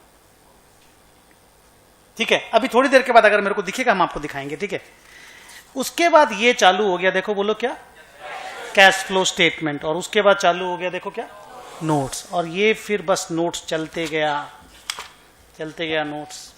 ये अगर आपको याद हो, हेलो एक बार बच्चे, एक बार इधर देखो, आपको याद है मैं आपको बोला था फिक्स्ड असेट्स को लेकर के ये सब बताना पड़ता, opening balance, addition, deduction, closing. कौन सी क्लास में बोल रहा था? माने ग्रुप 2 की क्लास में बोल रहा था, ग्रुप 1 में? ग्रुप 1। ओके, जब भी बोल रहा था एक ही बात, अकाउंट्स ही पढ़ रहे हो बेटा। फिर डेप्रीशिएशन पहले कितना था, नया कितना ऐड हुआ, और लास्ट में WDV कितना है। अब ये सब कल ही तो बोल रहा था। अब ये सब प्रेजेंटेशन बनाने के लिए टाइम चाहिए। हाँ, एक बच्ची ने पूछ लिया था 31 मार्च का बैलेंस शीट 31 मार्च को ही तो बना देंगे, इतना टाइम का लगेगा? तो मैं बोला साला ये एक ठो पेपर बनाने में आप अंदाजा लगा, इसमें देखिए कितने सारे फिगर्स हैं, 100-150 फिगर है भाई साहब यहाँ पे। अब ये 100-150 फिगर तो कंपाइल करके लिखना पड़ेगा कि नहीं, हमको बताइए। और फिर साला एक्यूरेसी चेक करें कि नहीं तो सब तरफ से परेशानी है। एक तो खुद ही कॉन्फिडेंट नहीं रहेंगे हम जो बोल रहे हैं, फिर ऑडिटर उसके बाद ऑडिट करेगा, बोलेगा 50 तो गलती है, जाओ ट्रू एंड फेयर नहीं है, अपनी तो बैंड बच जाएगी जी। उसके बाद तो सर वक्त लगता है। ये देखिए वो वाला जो बात मैं बोल रहा था फिक्स्ड असेट को लेकर के। अब इतने नोट्स बनते हैं सर, नहीं भी बनते होंगे तो 50 पेज के खाली नोट्स हैं। ये यहां खत्म हुआ नोट्स। और ये तो स्टैंड अलोन बैलेंस शीट है। रिलायंस को तो कंसोलिडेटेड बैलेंस शीट भी बनाना पड़ता है। क्या होता है कंसोलिडेटेड बैलेंस शीट? हाँ, अपने बच्चों के साथ मिला करके, सब्सिडरी के साथ। अच्छा, तुम्हारे सिलेबस में है कंसोलिडेशन, पर हल्का, मतलब बस रोटी और दाल बनाना सीख जाओ टाइप्स। सब तरह का एवरीथिंग बनाने की जरूरत नहीं है। कमजोर कुक टाइप का बैलेंस शीट है, आप लोगों के उतना ही सिलेबस में है। तो ठीक है, हम लोग पढ़ेंगे। तो सर ये सब में टाइम लगता है, और तभी तो events occurring after the balance sheet date होता है, क्योंकि टाइम लगता है, बैलेंस शीट साइन होने में वक्त लगता है, तब तक टाइम मिल जाता है। कोई पुराना पाप अगर एडजस्ट करने का हो तो उसको एडजस्ट कर सकेंगे ना। चलिए स्टॉप, कॉपी में लिखिए। हाँ बोलो।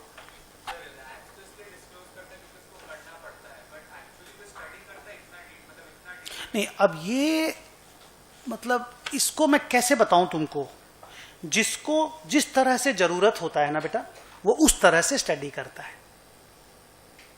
लेकिन तुम अगर किसी की जरूरत को लेकर के ये सोच लिए कि नहीं ये तो उसकी जरूरत है, मैं छुपा लेता हूं, नहीं चलेगा। मतलब तुमको एस ने अगर बोला डिस्क्लोज करना है तो तुम करो। तुम ये नहीं बोल सकता अच्छा सुदर्शन का जरूरत है, छोड़ो छुपा लेते हैं, अच्छा सरकार का जरूरत है, चलो दिखाएंगे।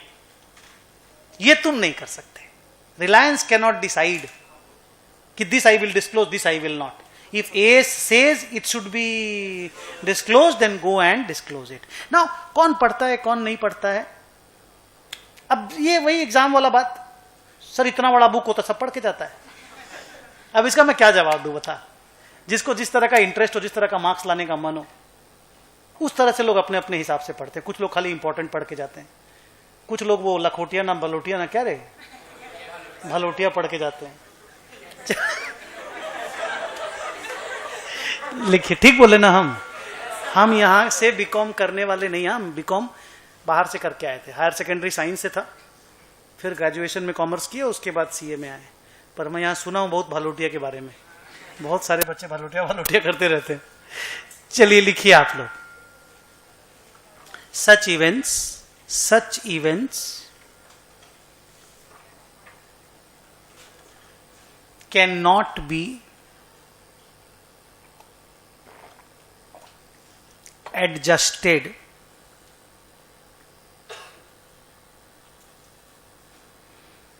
Full stop. इनको एडजस्ट नहीं करना है। अच्छा, ऑब्वियसली कभी ना कभी तो एडजस्ट करना ही है। जैसे महेश वाला लॉस भी करना तो पड़ेगा ही, बस 18-19 में नहीं करके 19-20 में करेंगे। तो मैं ये 18-19 के बारे में बोला, सच events can not be adjusted in that year. लिख दो, in that year. That year यहां पे मेरे एग्जाम्पल के हिसाब से इज 18-19, फुल स्टॉप करके लिखो। However, if the event is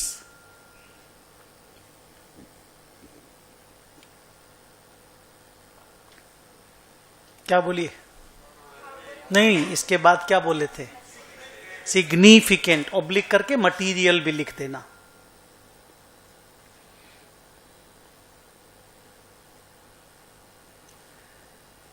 Then a disclosure must be given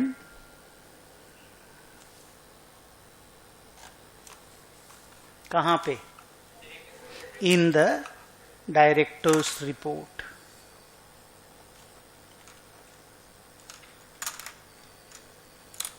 full stop करके लिखना, इन दैट डिस्क्लोजर। उस जगह पे जहां पे आप ये बात बताएंगे, in that disclosure the company must inform about the nature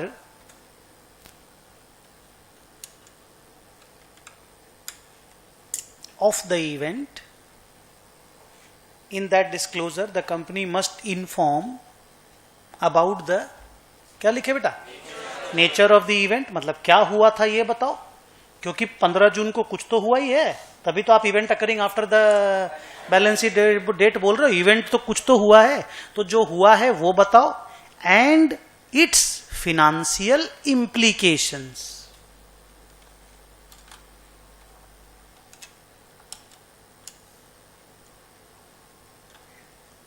तो सर महेश वाली बात कहां आएगी, सुनील वाली बात कहां आएगी? क्लोज कर दो वंस एंड फॉर एवर। एक मिनट, कौन बोल रहा है? मैं पिछले साल के लिए ही पूछ रहा हूं, पिछले साल के लिए ही पूछ रहा हूं। कोई मुझे नेक्स्ट ईयर में कहां आएगा नहीं बताएगा, ठीक है? क्योंकि मैंने आपको बोला था कि हम 18-19 का अपना बैलेंस शीट बना रहे हैं, याद है? जल्दी, मैं बोला था ना ये चीज। और मैं 26 तारीख को अपना बैलेंस शीट साइन कर रहा हूं, 16 अगस्त को, सॉरी। हाँ, तो सुनील वाला 6 लाख का लॉस कहां पे आएगा? 18-19 में। 1 minute, this girl is saying. बोलो बेटा, कहां आएगा? वही तो पूछ रहा हूं। 18-19 में आएगा। दुनिया में बहुत जगह, अपने घर के दीवार पे लिख दूं? हाँ तो बोलिए। अरे ये कितना गंदा सेंटेंस है, 18-19 में आएगा। कहां पे आएगा? पूरा प्रॉपर बात बोलना है। मेरी क्लास में हम लाइटली बोला हुआ कोई भी बात अग्री करके आगे नहीं बढ़ेंगे, हम आपको बता देते हैं। जब तक वो एकदम फाइनल पिन पॉइंटेड नहीं रहेगा, हम कंप्लीट नहीं मानेंगे। तो आप हमेशा क्लियर कट बोलिएगा। 18-19 के पीएल में आएगा। और महेश वाला लॉस, ठीक है, फिर कहां आएगा? ठीक है, ये हमको चाहिए ही नहीं था। मेरे को 18-19 में कहां आएगा बताओ?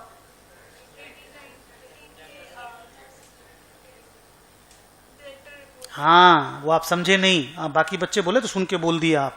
18-19 का डायरेक्टर रिपोर्ट में वो इंसिडेंट जरूर लिखना पड़ेगा। खाली ध्यान दे देना, वो इवेंट मटेरियल होना चाहिए। और ये वाला बात पहला क्लास में बोले थे, अगर इवेंट इमटेरियल हो और आप इमटेरियल बात दे दे के इतना मोटा पोथा बना दिए तो ऐसे ही साला बैलेंस शीट पूरा बेकार है। और खर्चा कितना होगा यार इतना सारा बात लिखने का, कितना बुक बनता है इतना सारा। ऐसा सोचिए ना, इस तरह का एनुअल रिपोर्ट साला 1 लाख 2 लाख तो बनेगा, खर्चा नहीं है क्या इसमें?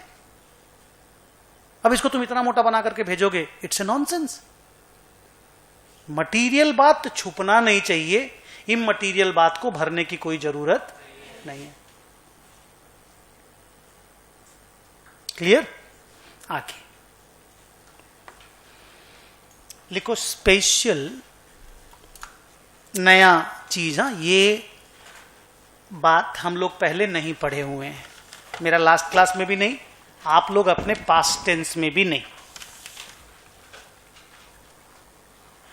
Paragraph number 5।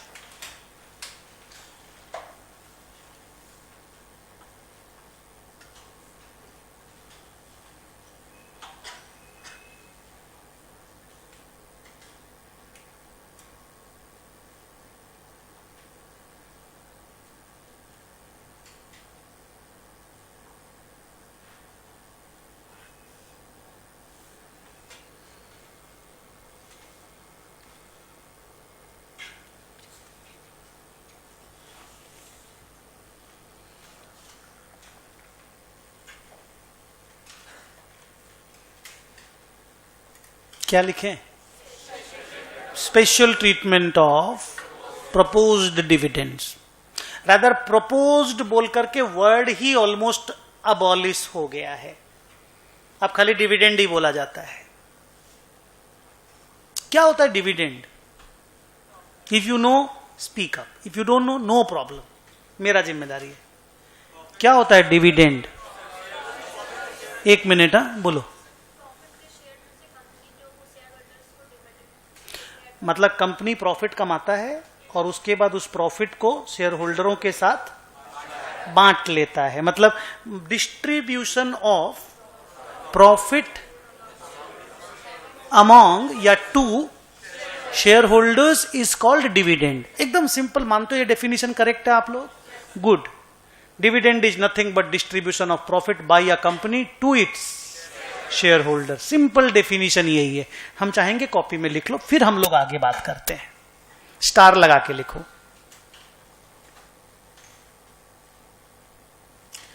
लिखो dividend is the profit distributed bye. Saturday आज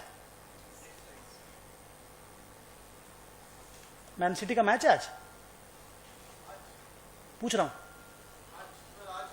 कल है, आज हमारा है। हम लोग की तो बैंड बज गई दूसरे में। आज है क्या? तो आर्सेनल को ही तो हराया ना लिवरपूल उस दिन, नहीं हुआ? तो लिवरपूल हराया ना, तो बड़ा टीम को यार, आर्सेनल को ही हराया है। लिवरपूल आर्सेनल का हो गया है। आज है क्या?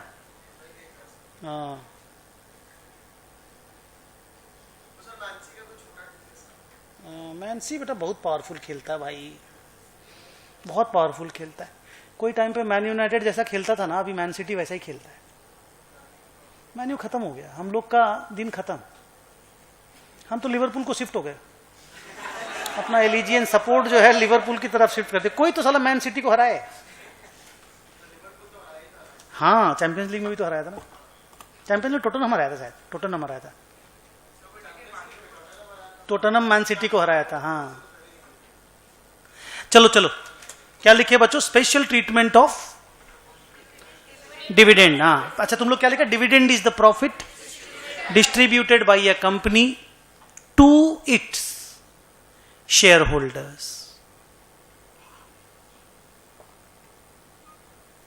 To its share holders, full stop. अच्छा, normally speaking if you know बोलना है, हाँ, इफ यू डोंट नो मेरा वेट करना है। जैसे मान लो एक कंपनी है, अकाउंटिंग के बारे में अभी मत सोचिएगा, अभी डिविडेंड के बारे में थोड़ी देर बात करते हैं, थोड़ा आइडिया लेते हैं। ये आइडिया खाली आज की क्लास के लिए नहीं है, ये लगातार यूज में आएगा। हर दिन, हर 5वें 6ठे दिन डिविडेंड ऐसे प्रॉप अप करके आएगा डिस्कशन में। हर दिन तुमको सम में डिविडेंड मिलेगा पिक्चर में। तो कोई भी चीज एक बार सीख लिए अपने को उसको हमेशा के लिए याद रखना है। मैं हमेशा बोलता हूं knowledge must be carried forward. Accounts में कैरिड फॉरवर्ड वर्ड है और एक वर्ड है रिटर्न ऑफ। क्या होता है रिटर्न ऑफ? खत्म कर दीजिए। और कैरिड फॉरवर्ड आगे बढ़ाइए। तो नॉलेज हमेशा तेरे दिमाग में हाँ कैरी फॉरवर्ड होना चाहिए, कभी भी राइट ऑफ नहीं होना चाहिए। सुनो 1819 में मान लो रिलायंस इंडस्ट्रीज लिमिटेड ने प्रॉफिट कमाया 1819 में। साल भर प्रॉफिट कमाते हैं लोग अप्रैल से लेकर के मार्च तक। उसके बाद 2019 में जून में उन्होंने डिविडेंड डिक्लेयर किया। डायरेक्टर लोगों ने वो profit and loss account draft किया, ठीक है। उसके बाद उनको दिखा कि अच्छा प्रॉफिट आया है, तो उन्होंने डिविडेंड रेकमेंड किया कि हाँ आपकी कंपनी डिविडेंड देना चाहती है। उसके बाद एनुअल जनरल मीटिंग हुआ। एनुअल जनरल मीटिंग में उस डिस्कशन को, उस एजेंडा को, उस बात को शेयर होल्डर की मीटिंग में डाला गया। पहले डायरेक्टर लोग पीएल बनाया, याद करो management is responsible to prepare the P&L। उन्होंने अच्छा प्रॉफिट देखा। ऐसे भी मुकेश अंबानी एमडी है और मुकेश अंबानी बड़ा शेयर होल्डर भी आपको मालूम है रिलायंस का। तो फिर उन्होंने डिविडेंड रेकमेंड किया कि हाँ डिविडेंड देना चाहिए कंपनी को। फिर एनुअल जनरल मीटिंग होती है, प्रोसेस बता रहा हूं। फिर एनुअल जनरल मीटिंग हुआ, उसमें उस डिविडेंड के डिस्कशन को एजेंडा में रखा गया डिस्कशन में, और डिविडेंड डिक्लेयर कर दिया गया कि भाई रिलायंस एक शेयर के पीछे 8 रुपया डिविडेंड देना चाहता है। तो एजीएम में फाइनल हो गया हाँ डिविडेंड देना है। मान लो एजीएम जुलाई 16 तारीख को हुआ, रिलायंस का एजीएम हो चुका है। Reliance has already concluded it's annual general meeting रफली 20 days बैक, 20 दिन पहले। तभी तो बेटा वो अनाउंस किया था कि सब फर्स्ट डे जो मूवी आएगा ना फर्स्ट डे ही दिखा देंगे। वो जियो वाला क्या फाइबर ना क्या एक तो जियो फाइबर में फर्स्ट डे दिखा देगा। कैसे दिखा देगा बेटा मालूम नहीं, राइट तो खरीदना पड़ेगा। बिना राइट खरीदे आप किसी का भी मूवी थोड़ी दिखा देंगे, पायरेसी नहीं हो जाएगा वो, पता नहीं क्या करेगा। लगता आने वाले दिनों में सारा मूवी वही प्रोड्यूस करेगा, सारा प्रोड्यूसर लोगों को भी खरीद लेगा ना क्या। क्या उसका टारगेट है। छोड़िए, tell me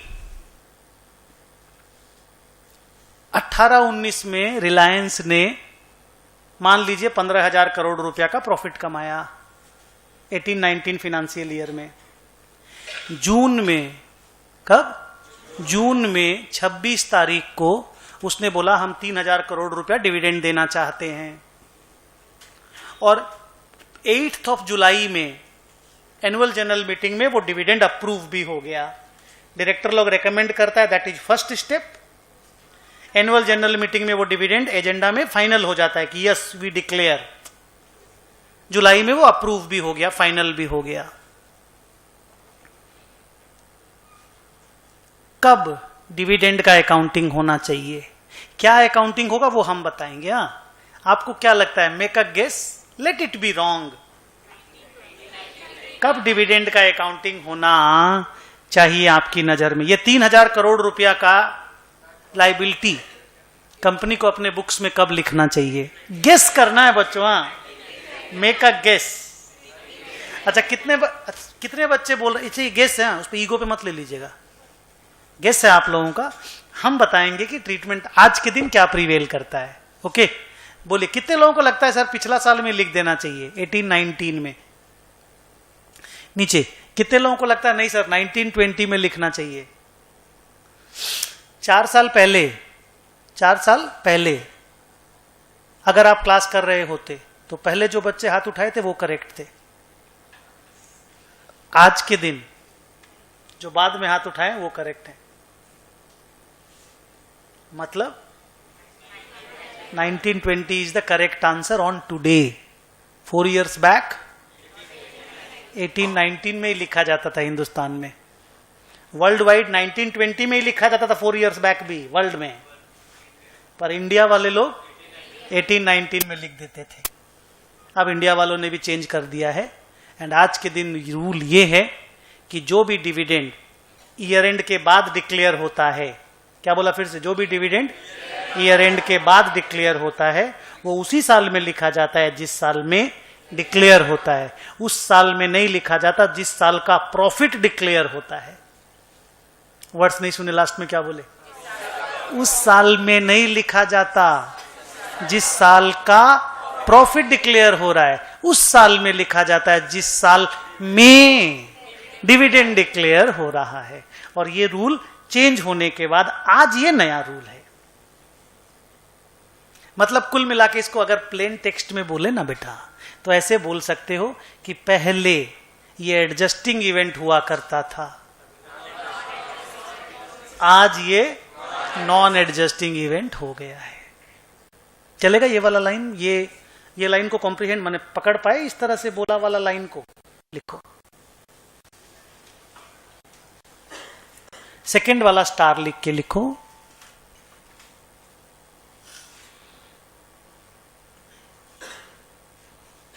normally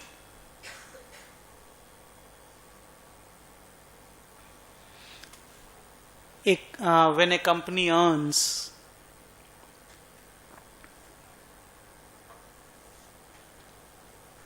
profit in a particular year,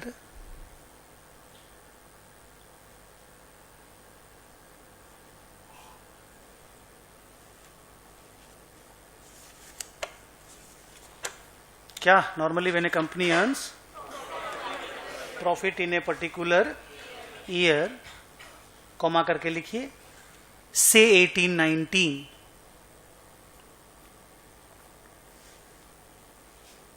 it declares dividend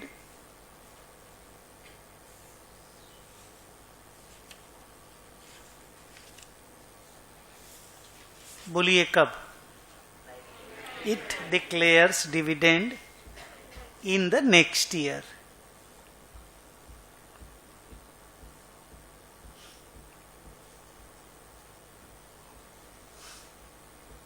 लिख दिए? This dividend is a, बोलना है एडजस्टिंग इवेंट या नॉन एडजस्टिंग इवेंट? हाँ, is a non adjusting event.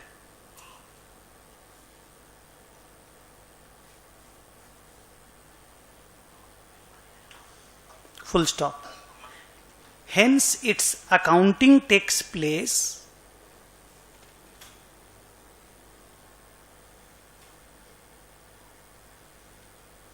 बोलिए, ईयर बताना है। Good, in the year 19-20।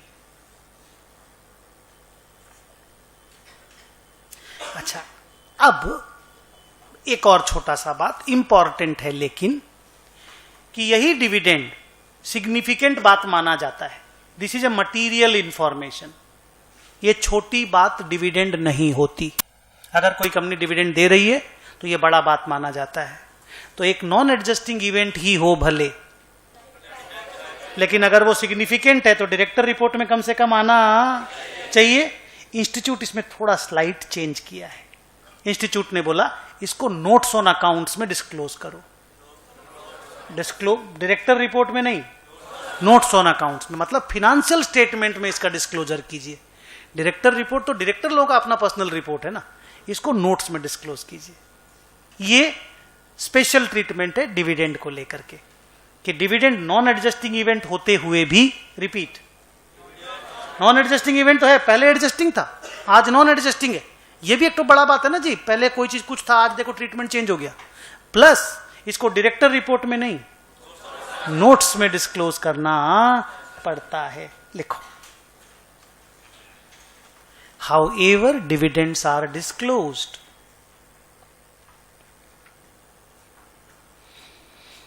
क्या सर 5-6 किलो वजन कम करना है,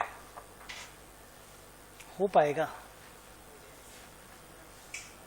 बहुत मुश्किल है साला लाइफ में ये वाला चीज। हम 80 किलो के थे, अभी 71 है, 72 समझ लो।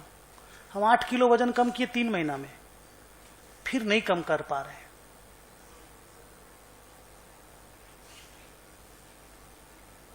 एकदम आराम से कम हुआ, नॉर्मल वॉकिंग किए, कुछ भी नहीं कि जिम उम जा रहे हैं लंबा, ऐसा कुछ नहीं। वॉकिंग किए, खड़ा खड़ा ऐसे वो करते थे, अभी नहीं होगा। बट नहीं होता साला वजन कम, 1-1.5 किलो कम होता है, 2.25-3 किलो बढ़ जाता है। फिर वो पहले एक्स्ट्रा वाला जो बढ़ा उसको कम करो आगे, तब तो आप नॉर्मल होंगे। बड़ा गंदा चीज है।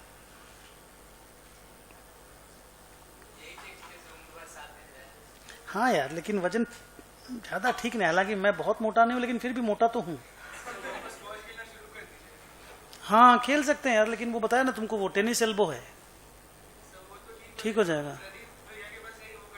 अच्छा अच्छा, खेल सकते हैं, खेलते थे कुछ दिन पहले तक तो। लिखो क्या लिखा, such dividends however in the notes on accounts, bracket में लिखना not in the directors report.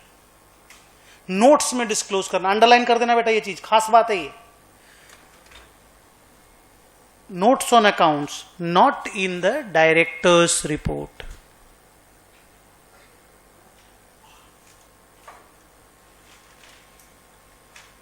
हाँ बोल। एक्सेप्शन बोल करके नहीं, स्पेशल ट्रीटमेंट हम लोग बोल रहे हैं।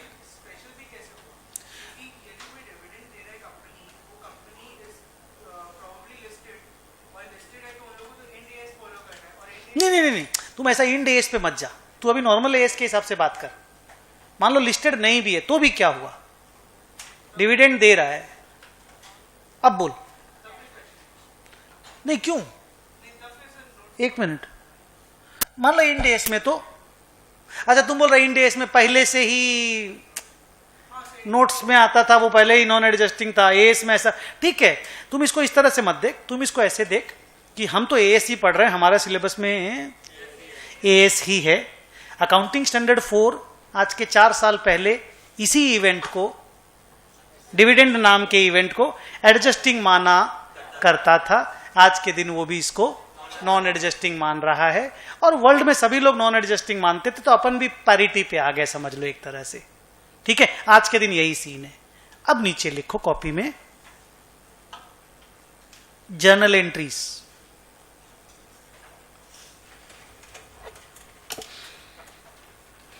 एनी गेस डिविडेंड का जर्नल एंट्री क्या होता होगा, क्या क्या चीज गिरेगा? टाइम लीजिए, हाँ कोई हड़बड़ नहीं। क्या क्या चीज गिरेगा? प्रॉफिट गिरेगा, गुड। क्यों? प्रॉफिट ही तो डिस्ट्रीब्यूट कर रहे हैं, कोई भी चीज डिस्ट्रीब्यूट कर दीजिए गिर ही जाता है ना जी। लोग बोलते हैं ना ज्ञान छोड़ के कोई भी चीज बांटो। अच्छा सोचो, साला हम लोग ज्ञान बांटते हैं, पैसा भी कमाते हैं और ज्ञान भी बढ़ता है। इससे बढ़िया क्या होगा मारवाड़ी के लिए, जिसको बांटा वो तो बढ़ा और पैसा अलग से बढ़ा। नहीं, it's only debit and debit, कुछ क्रेडिट ही नहीं हुआ। चलिए बताइए। हाँ जो भी बोल, आप जरा सोचिए बच्चों कि इसका अकाउंटिंग किस तरह से होता होगा। आप मेहनत कर रहे हो, मैं पढ़ाऊंगा ऑब्वियसली, बट जस्ट आपको इन्वॉल्व करना चाहता हूं। वेरी गुड, डायरेक्ट, इतना डायरेक्ट। एक बच्चा बोला profit and loss account debit to cash. मैं थोड़ा सा इज्जत दे देता हूं,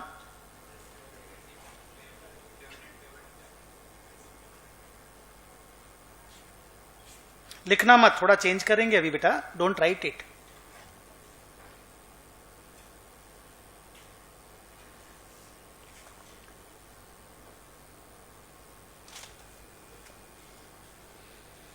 देखिए जिस बच्चे ने भी बोला ना कि कैश गिरेगा या बैंक बैलेंसेस गिरेंगे, थैंक यू। क्यों लगा?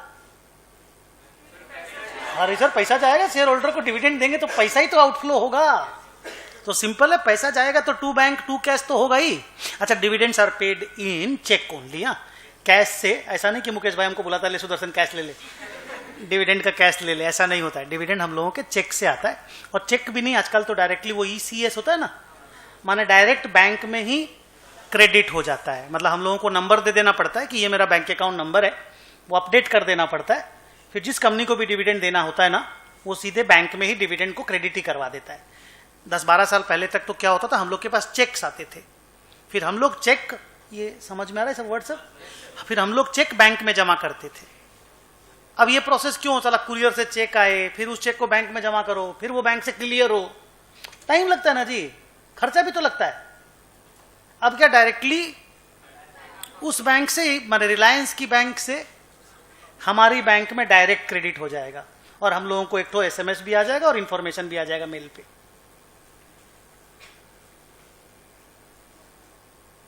Clear? Would you like to see an SMS? कैसा SMS आता है? ठीक है, मैं थोड़ी देर के बाद दिखाता हूं। पहले ये देखो, बच्चे ने बोला प्रॉफिट गिरेगा, P&L को डेबिट किया। बच्चे ने बोला एक लाइबिलिटी क्रिएट करते हैं, फिर लाइबिलिटी का पेमेंट कर देते हैं। प्रॉफिट गिरा तो लाइबिलिटी क्रिएट हुआ ना, शेयर होल्डर को देना है ना, और लाइबिलिटी को डेबिट करके पेमेंट करके टू बैंक कर देते हैं। एंट्री करेक्ट है, खाली एक रिक्वेस्ट है, एंड दैट रिक्वेस्ट, बड़ा रिक्वेस्ट इज, PL अकाउंट जो होता है ना, जिसको आप लोग statement of profit and loss अभी देखे, उसमें इसको लिखना अलाउड नहीं है, क्योंकि ये एक्सपेंडिचर नहीं है, अप्रोप्रिएशन है। हाँ, रुक मैं बताऊंगा ना। क्या बोला फिर से? अप्रोप्रिएशन नहीं, वो क्या बोला? नहीं, हम क्या बोले बे? वो राइट है क्या? हम क्या बोले? एक्सपेंडिचर नहीं है, अप्रोप्रिएशन है। और आप याद करो, कल मैं आपको पूछा था कि PL में आप क्या दिखाते हो, बैलेंस शीट में क्या दिखाते हो, तो आपने बोला था PL में इनकम और एक्सपेंस दिखाते हैं, बैलेंस शीट में असेट और लाइबिलिटी दिखा, ये बात हुई थी ना अपनी। तो आज डिविडेंड को क्या आप एक्सपेंडिचर मान रहे हो या डिस्ट्रीब्यूशन मान रहे हो? आप ही तो बोला ना, dividend is distribution of profit. आप तो नहीं बोला dividend is an expense which is paid by the company, आप तो डिस्ट्रीब्यूशन ऑफ प्रॉफिट बोले ना। तो अगर आप डिस्ट्रीब्यूशन बोलते हो तो एक रिक्वेस्ट है कि इसको PL अकाउंट नहीं, इसको हम लोग ऐसे बोलेंगे, या तो P&L अप्रो, उससे भी बढ़िया है, फुल फॉर्म सोचो, रिजर्व्स एंड सरप्लस। क्योंकि प्रॉफिट कमाने के बाद, मुन्ना थोड़ा देर मोबाइल छोड़ दे, तब उसे हाथ में लेके रखा, उसको हाथ भी दुख गया होगा। रिजर्व्स एंड सरप्लस, प्रॉफिट कमाने के बाद कंपनी के केसेस में रिजर्व्स एंड सरप्लस में चला जाता है, तो अपन रिजर्व्स एंड सरप्लस को गिरा देंगे। माने instead of saying the word PL गिरा देंगे, रिजर्व्स एंड सरप्लस में जो PL का बैलेंस है उसको गिरा देंगे, ऐसे बोलेंगे। क्या बोला फिर से? PL ही गिराएंगे, पर PL में नहीं गिराएंगे। रिजर्व्स एंड सरप्लस में जो PL का बैलेंस है उसको गिरा देंगे। अब आप बोलेंगे सर रिजर्व्स एंड सरप्लस क्या होता है? आप लोग बताइए क्या होता है। एक दो ठो रिजर्व्स एंड सरप्लस के नाम बताइए if you no. General reserve, very good. Security premium, अब रुकिए थोड़ा देर, थोड़ा पेशेंस रखिए, गुड। जनरल रिजर्व के बारे में कुछ कुछ बात बताइए। ओके, पर है क्या चीज जनरल रिजर्व? हम नाम ही पहला बार सुन रहे हैं। मैंने पहले प्रॉफिट कमा लिए, पहले प्रॉफिट कमा लिए तो जल्दी बोलो हाँ हाँ। और मान लो प्रॉफिट आया 15,000 करोड़, फिर क्या किए? उसको साइड कर दिए जनरल रिजर्व में, माने एक एंट्री मार दिए P&L अप्रोप्रिएशन या reserves and surplus debit to general reserve, तो वो पैसा अभी जनरल रिजर्व के अंदर में चला गया। पर है तो कमाया हुआ ही पैसा ना, वही वाला पैसा है ना जो PL में कमाए थे, वही इनकम माइनस एक्सपेंडिचर करके ही तो आया था ना, और फिर उसके बाद आपने उसको जनरल रिजर्व में ट्रांसफर कर दिया। तो ये जो आपने किया, प्रॉफिट लॉस को गिराया और जनरल रिजर्व को बढ़ाया, ये अप्रोप्रिएशन है कि एक्सपेंडिचर है? सर ये तो एकदम सॉलिड हार्ड कोर अप्रोप्रिएशन है, ये तो अपना ही घर का अप्रोप्रिएशन है, घर का पैसा घर में ही रहेगा, खाली नाम चेंज हो गया, PL से जनरल रिजर्व हो गया। नाइस। ये सिक्योरिटी प्रीमियम क्या है? वन बॉय एट ए टाइम। हाँ, क्या फेस वैल्यू से किसको मिलता है? अच्छा, किससे मिलता है? तो कंपनी ने क्या दिया शेयर होल्डर को? अच्छा, कंपनी जब शेयर इशू करता है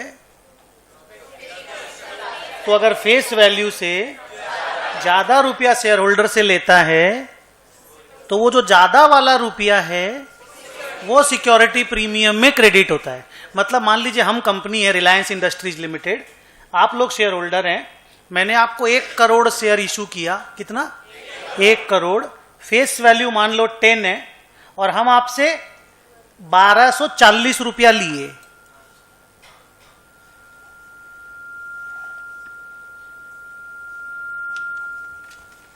तो आप हमको टोटल 1240 करोड़ रुपया दिए। अरे आप लोग पैसे वाले हैं। हाँ, तो हम आपको 1 करोड़ शेयर इशू किए at ₹1240 each, and my company's face value is 10 per share. Face value पर फेस वैल्यू सुनते आप ही तो फेस वैल्यू बोले, तो आप जानते हैं ना फेस वैल्यू।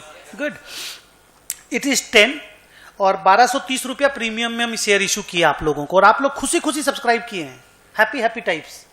तो आप क्या बोल रहे हो, मेरा बुक में जर्नल एंट्री क्या होगा? Bank account debit 1240 crore,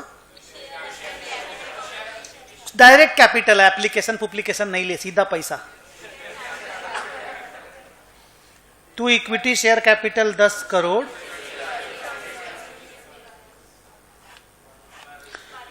to security premium 1230 crore.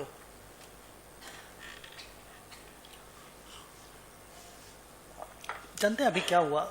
Just 3 minute 2 minute पहले हम ये फिगर जब बोलने जा रहे थे, तो इधर से एक बच्ची ने बोला 10 रुपया का शेयर है, 2 रुपया प्रीमियम।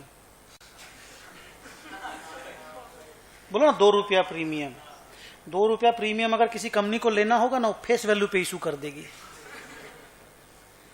आज का जमाना बदल गया है।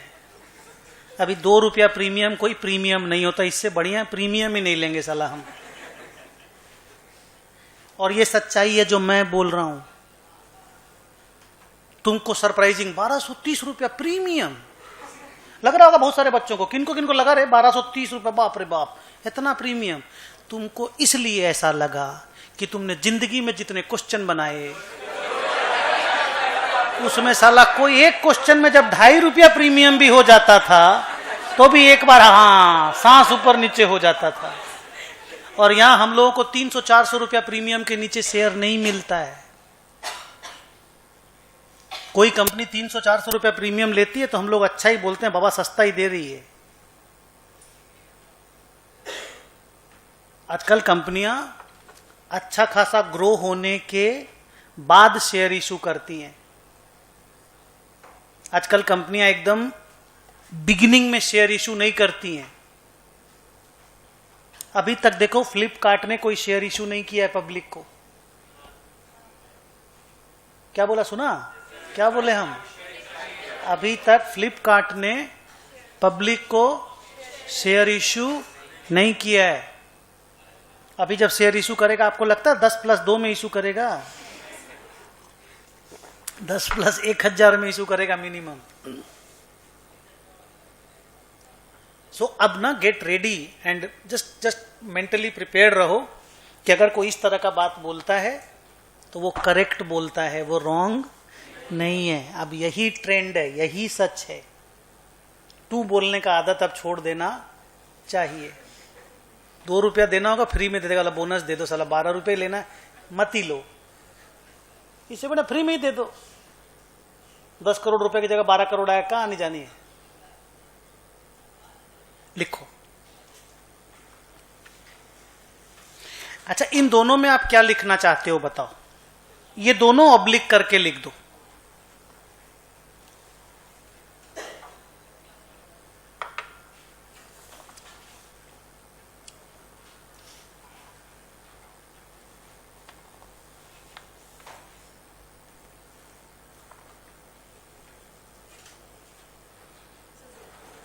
आप लोग बोले ना छुट्टी है, ओके।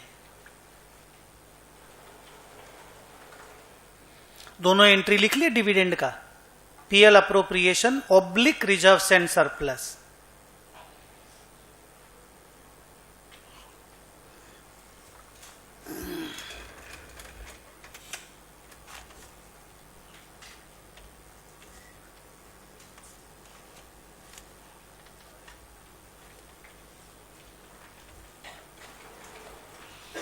छोड़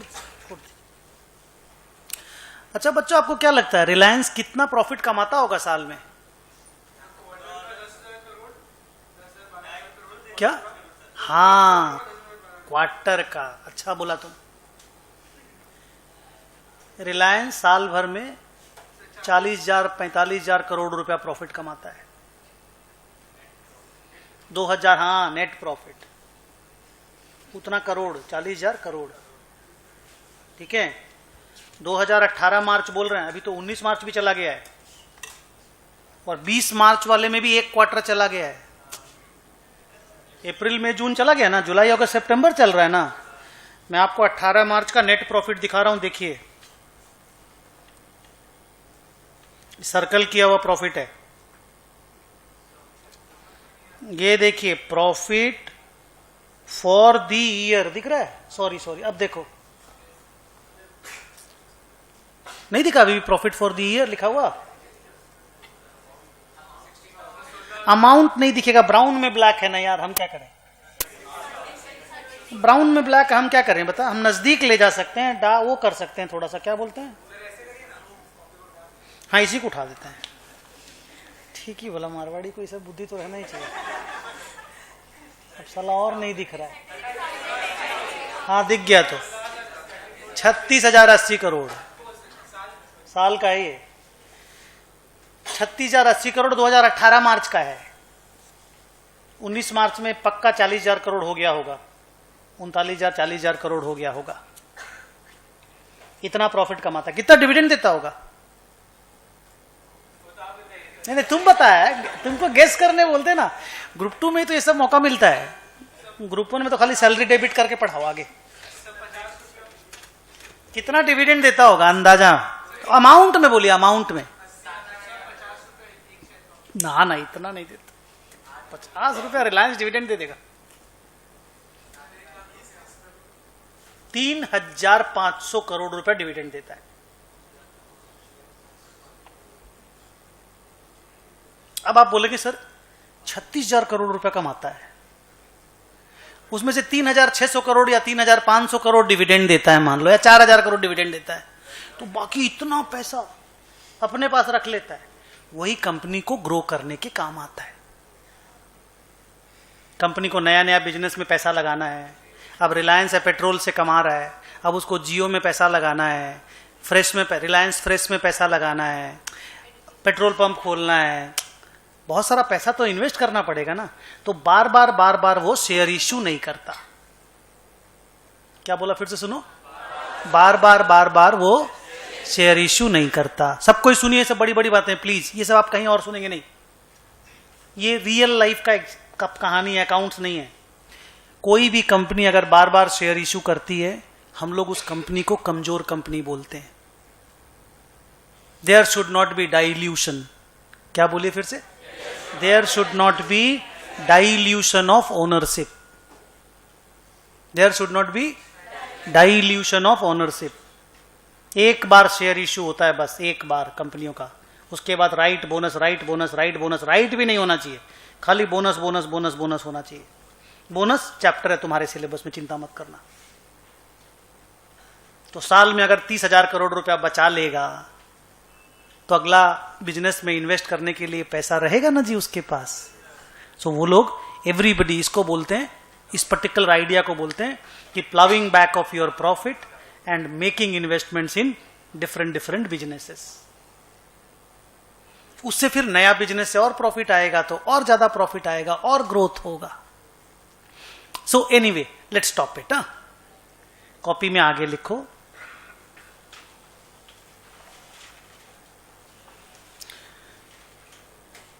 special treatment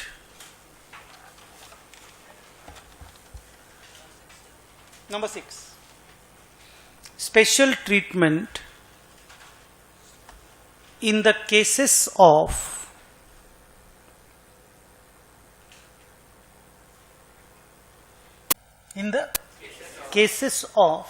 loss of going concern.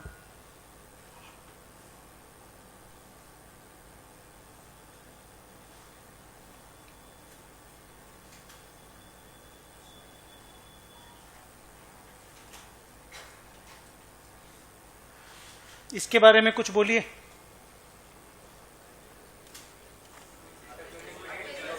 से समथिंग अबाउट गोइंग कंसर्न। एक स्टूडेंट कोई भी बोलो हाथ उठा के, बोल बेटा।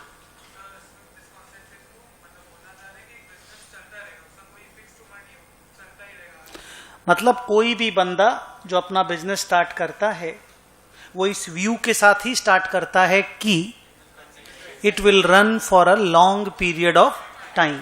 द कंपनी डजंट हैव, ध्यान से सुनना, the company doesn't have any intention to close down the business or curtail its operations materially in the future, and that is the idea of going concern। ठीक है ना, ये चीज तुम जानते हो, मैंने देखा तुम लोग जानते हो। दूसरी बात, ये जो गोइंग कंसर्न है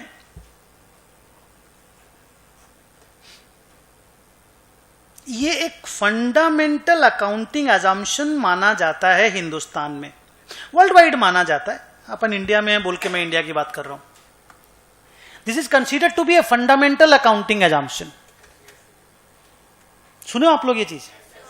along with going concern there is a concept called consistency and there is a concept called accrual. Going concern, consistency और अक्रूअल, इन तीनों को फंडामेंटल अकाउंटिंग एजम्पशन माना जाता है। Assumption means concept. इन तीनों को फंडामेंटल अकाउंटिंग एजम्पशन माना जाता है। टुडे हमको खाली गोइंग कंसर्न डिस्कस करना है, कंसिस्टेंसी और अक्रूअल हमको ग्रुप 1 में डिस्कस करने मिलेगा। आज खाली गोइंग कंसर्न डिस्कस करने का है। What is the meaning of the word fundamental accounting assumption?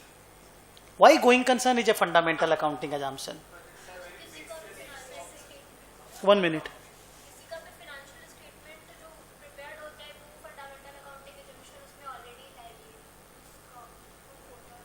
Okay, बच्ची बोल रही है कि ये एक ऐसा रूल है, ऑब्वियसली एजम्पशंस मींस रूल। ये एक ऐसा रूल है कि कोई भी बंदा जब अपना फाइनेंशियल स्टेटमेंट बनाता है तो इस रूल को फॉलो करके ही बनाता है।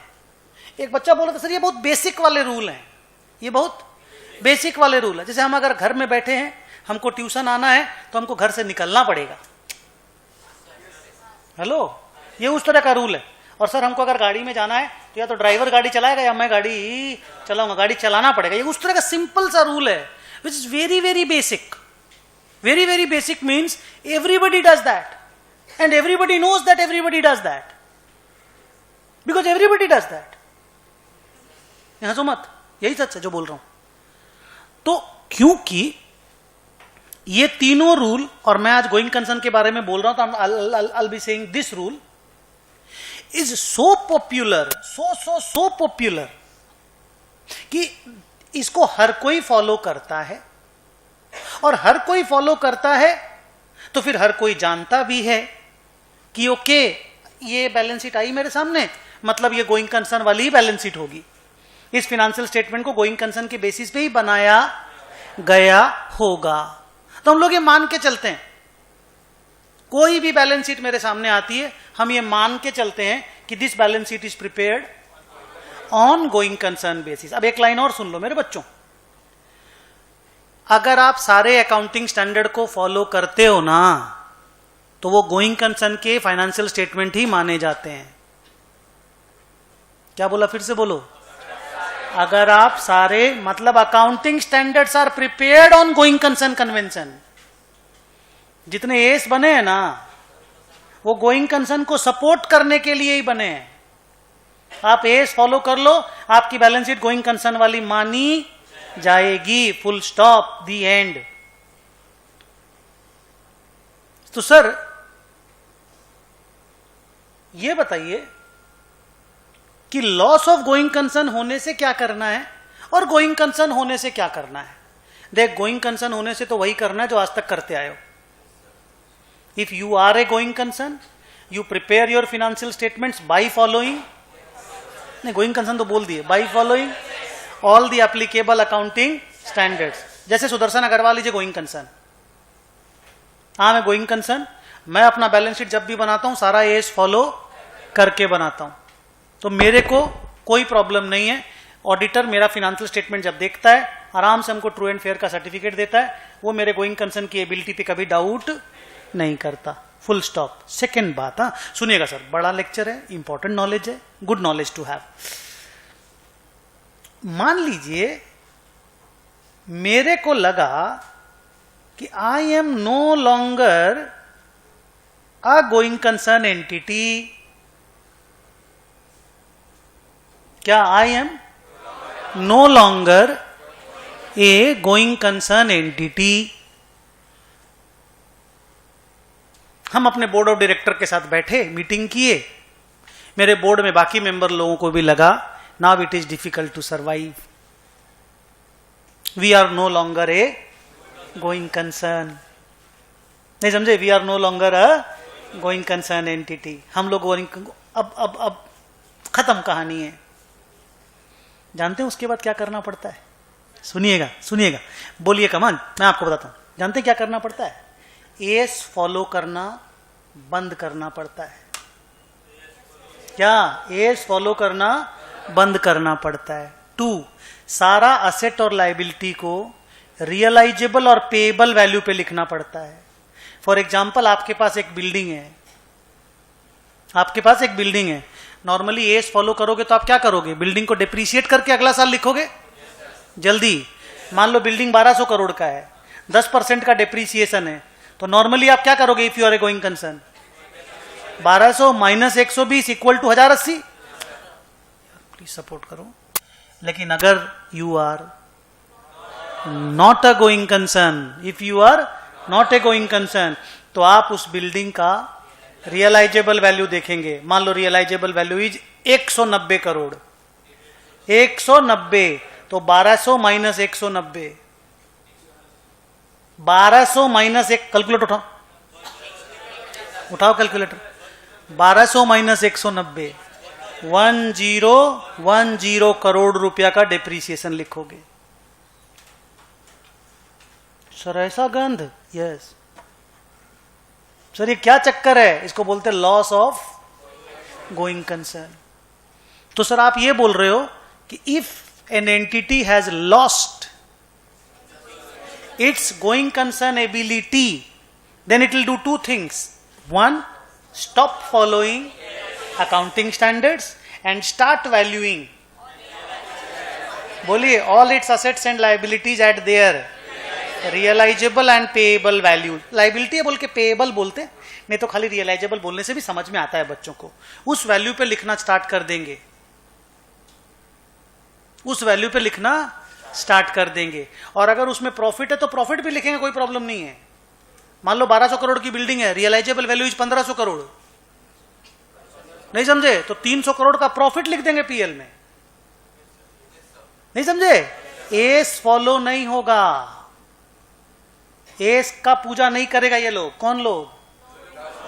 जिन लोगों का गोइंग कंसर्न का लॉस हो गया है, वो लोग अपना असेट लायबिलिटी को रियलाइजेबल पेएबल वैल्यू पे लिखेगा। और इस प्रोसेस में अगर लॉस प्रॉफिट जो होगा वो लोग उसको रिकॉर्ड कर देगा पीएल में।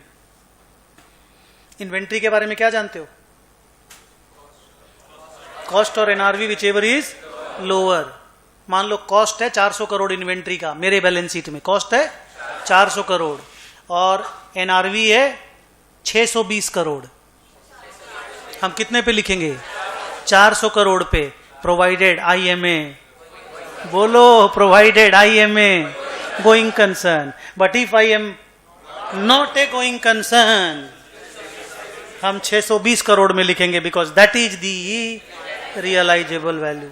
सर ये गंदा चीज पढ़ा रहे हैं आप, जो भी बोल दीजिए, ये गंदा चीज पढ़ रहे हैं हम लोग, बस आधा घंटा के लिए, ये एक ही बार बस आज।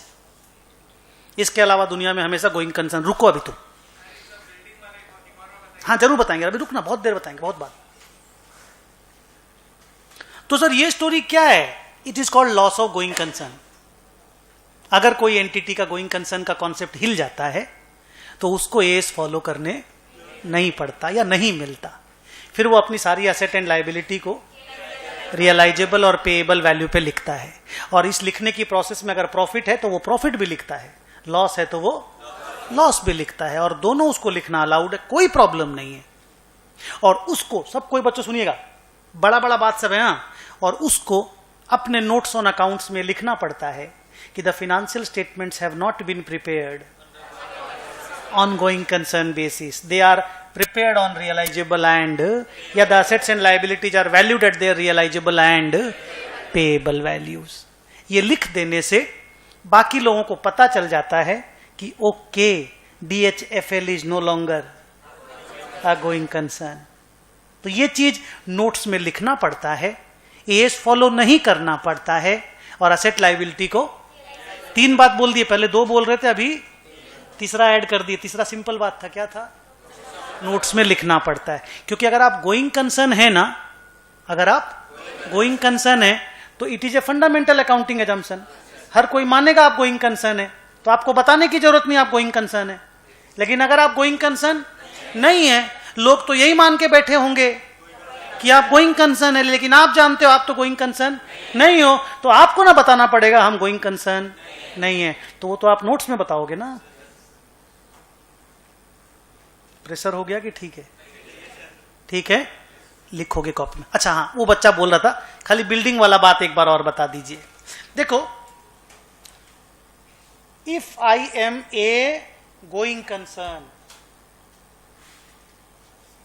ठीक है, and I am having a building of say 1200 crore, opening WDV, and my depreciation rate is say 10%, तो हम 120 करोड़ का डेप्रीसिएशन लिख के 1080 करोड़ में WDV लिखेंगे बैलेंस शीट में. But if I am not a going concern, तो हमारा 1080 नहीं आएगा यहां पे. It will not be cost less depreciation, it will be realisable value. मुझे पता करना पड़ेगा ये बिल्डिंग अगर हम आज बेचेंगे तो कितना पैसा मिलेगा. तो मान लो आज मेरे को पता चलता है 610 करोड़ मिलेगा, तो ये आउटर कॉलम का फिगर है. अब मेरा ओपनिंग कितना है? 1200, तो बाकी हम डेप्रीसिएशन लिखेंगे 590 करोड़.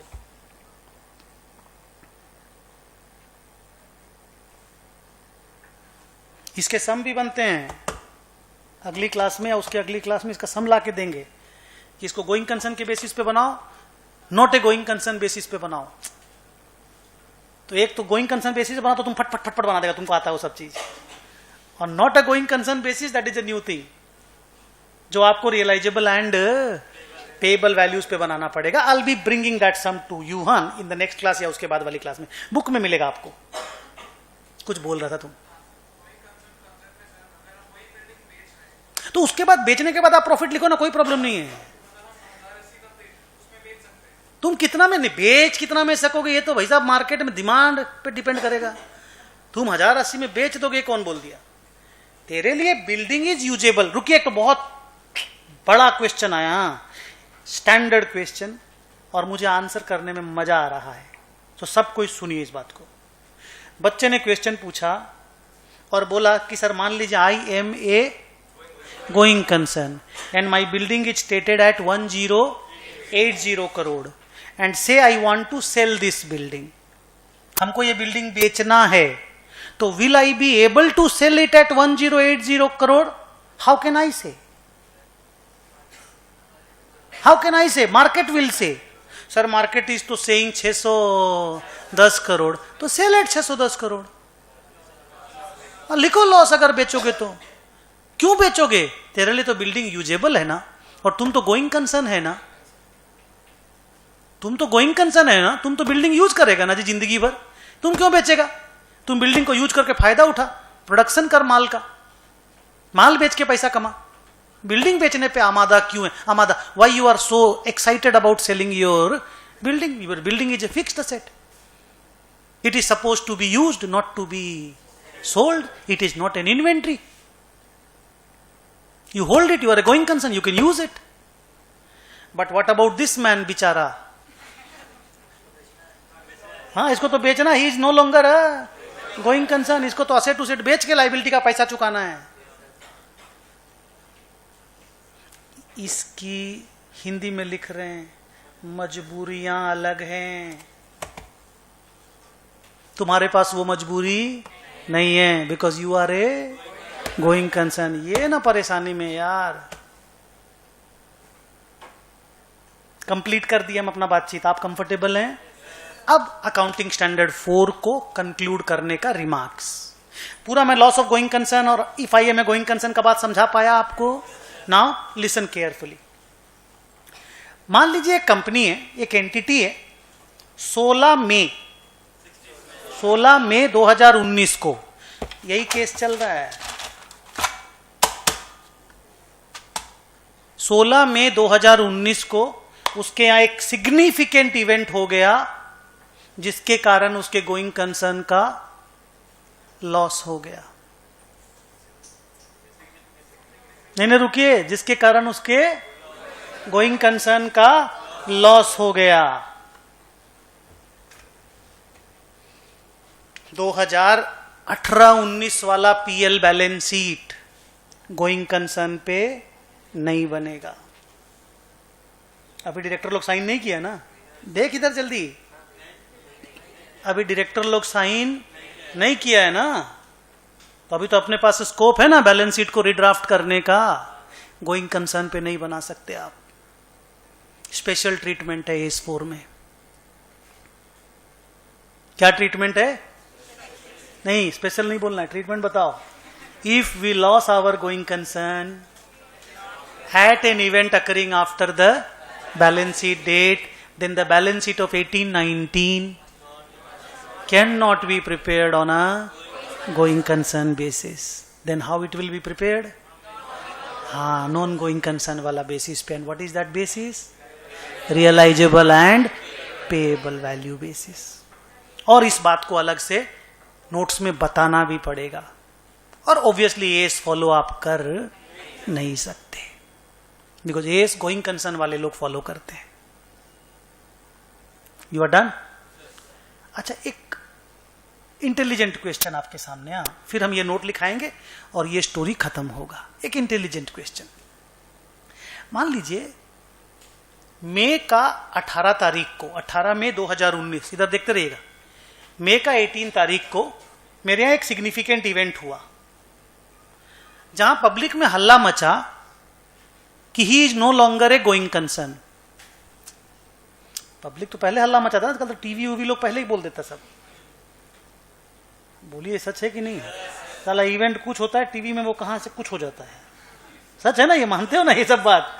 तो मान लो पब्लिक में चर्चा हो गया he is no longer a going concern, लेकिन उसको ज्यादा अच्छा से मालूम है ना जिसके यहां घटना हुई है, उसका बोर्ड ऑफ डायरेक्टर लोग, बहुत बढ़िया क्वेश्चन है, ध्यान से सुनिएगा, उसका बोर्ड ऑफ डायरेक्टर लोग बैठा, मीटिंग किया, सिचुएशन को असेस किया, सब कुछ किया, और वो लोग बोला छोटा मोटा लॉस हुआ है 12-15 लाख रुपया का, अपना नेटवर्थ हजारों करोड़ का है, कोई लॉस ऑफ गोइंग कंसर्न का केस नहीं है, but yes this is an event occurring after the balance sheet date.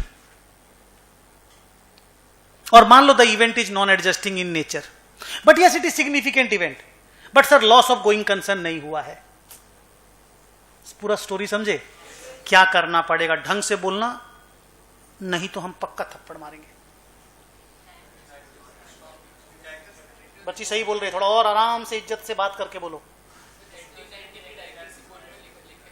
पक्का? और 18-19 के पीएल बैलेंस शीट को कैसे बनाना है? बढ़िया बोल रहे हो आप लोग, डरना मत, एकदम सीख गए अच्छा से। गोइंग कंसर्न की बेसिस, क्यों? पब्लिक में तो हल्ला है ना, पब्लिक में हल्ला है, तो पब्लिक में हल्ला है तो रहने दीजिए, हम ना जानते हैं पब्लिक में हल्ला है तो क्या हुआ, हम जानते हैं ना मेरे यहां क्या हुआ है। I am assessing the situation, I am doing it, auditor check कर लेगा आकर के। नहीं समझे बात को? पब्लिक कुछ बोल दिया वही हो गया क्या? गुड। और डायरेक्टर रिपोर्ट में तो बताना पड़ेगा ना, because after all this is a significant event, और पब्लिक में भी इतना चर्चा है, तो लेकिन पब्लिक को पता तो चले रे बाबा कि क्या एग्जैक्ट सीन है, तुम क्या सोच रहे हो देख लो, और एग्जैक्ट सीन क्या है देख लो। तो डिस्क्लोजर अच्छा से डायरेक्टर रिपोर्ट में होना मांगता है। Very good answer, thank you sir. चीज को अच्छे से पकड़े हो आप लोग, लिखो।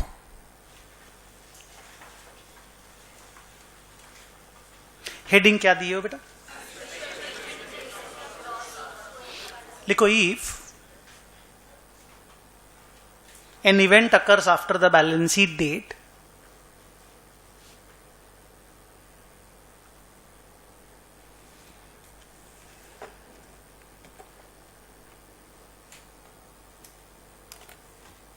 and due to that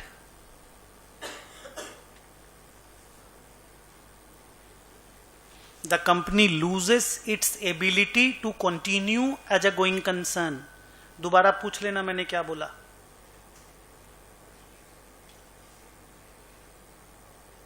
And the company loses its ability to continue as a going concern. Then 3 बात लिखना है. बताओ क्या क्या. A, B, C. हाँ लिखो. अरे रुक करे पहले. स्टार्ट सेलिंग असेट लाइबिलिटी वो लोग कर लेंगे. तुम सेल करने का डायरेक्शन मत दे. तुम अकाउंटेंट है. नहीं समझे अभी भी. स्टार्ट सेलिंग असेट ये सब तेरे को नहीं बोलना है. उसका लिक्विडेटर आके कर लेगा ये सब काम. तुम अकाउंट्स की बात कर. पहले लिखो. Then A, the company will not follow accounting standards. B, assets and liabilities will be valued at. एक मिनट रुक जाओ. बच्चों ने ए भी नहीं लिखा अभी तक. ए में क्या लिखा बेटा. क्या आप इतना स्लो क्यों लिख. The company will not follow accounting standards. रुक जाओ. ये बच्ची बहुत स्लो लिखती है.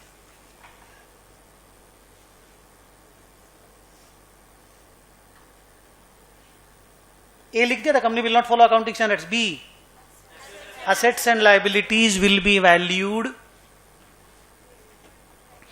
at realizable oblique payable values.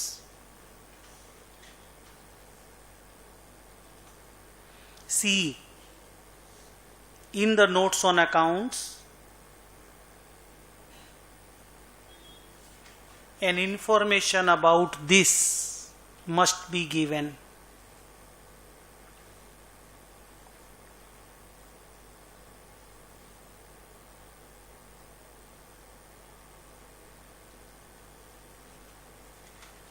यहां पे स्टोरी खत्म होता है. अच्छा वो वाला बात नहीं लिखा है जो आपसे क्वेश्चन करके पूछे ना कि हल्ला है कि लॉस ऑफ गोइंग कंसर्न हो गया लेकिन सच्ची में ऐसा कुछ भी नहीं हुआ है. तो हम लोगों को क्या क्या करना पड़ेगा. बच्ची ने बोला एएस के हिसाब से बैलेंस शीट बनानी पड़ेगी. लेकिन क्योंकि नॉन एडजस्टिंग इवेंट है और बड़ा इवेंट है तो डायरेक्टर रिपोर्ट में डिस्क्लोजर अपने को देना पड़ेगा. ये बात लिखा नहीं रहे. ये ऑलरेडी पहले के डिस्कशन में अपने कवर हो गया है. अच्छा विद दिस ये वाला अकाउंटिंग स्टैंडर्ड खत्म होता है. इस खाली इस छोटी सी बात के लिए कि ये जो पब्लिक में हल्ला होता है ऐसा है वैसा है जो भी एक्स होता है और एक्स प्लस 10 या 10x में रिपोर्टिंग होती है. इसके मैं आपको 2 एग्जांपल देता हूं. मेरे साथ हुआ दोनों. 2008 का बात है. हम स्टॉक मार्केट में इन्वेस्ट करते हैं. हम स्टॉक मार्केट को लेकर के पैशनेट हैं. डे इन डे आउट हम स्टॉक मार्केट में रहते हैं.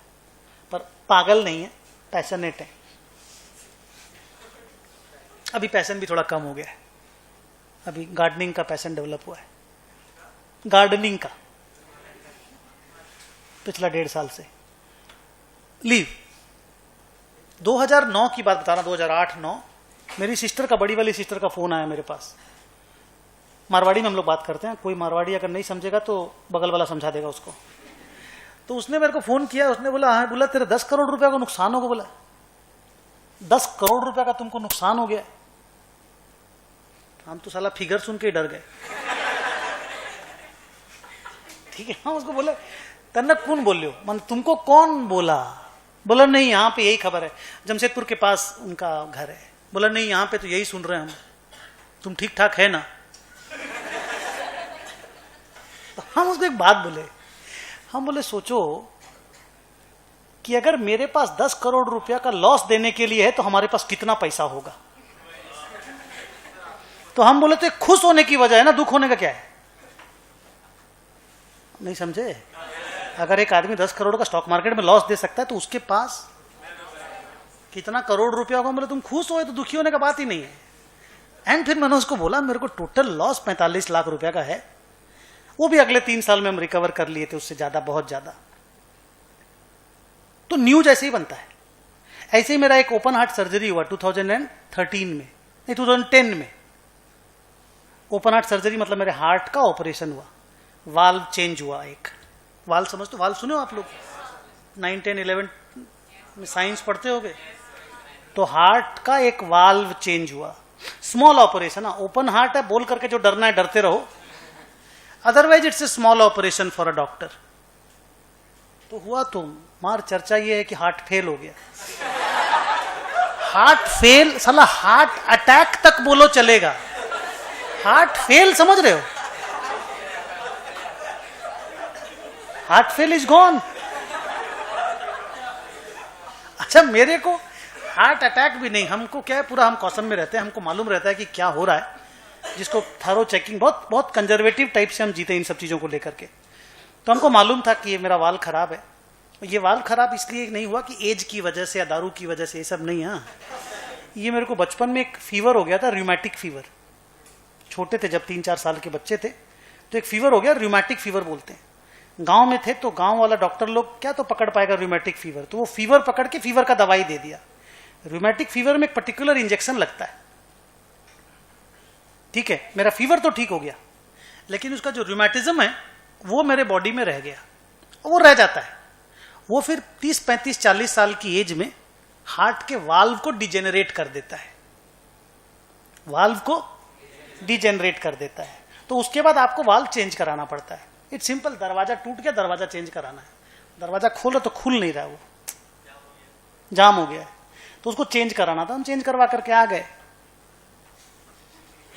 अब सलाह वो चेंज करवाने को लेकर के जो हल्ला।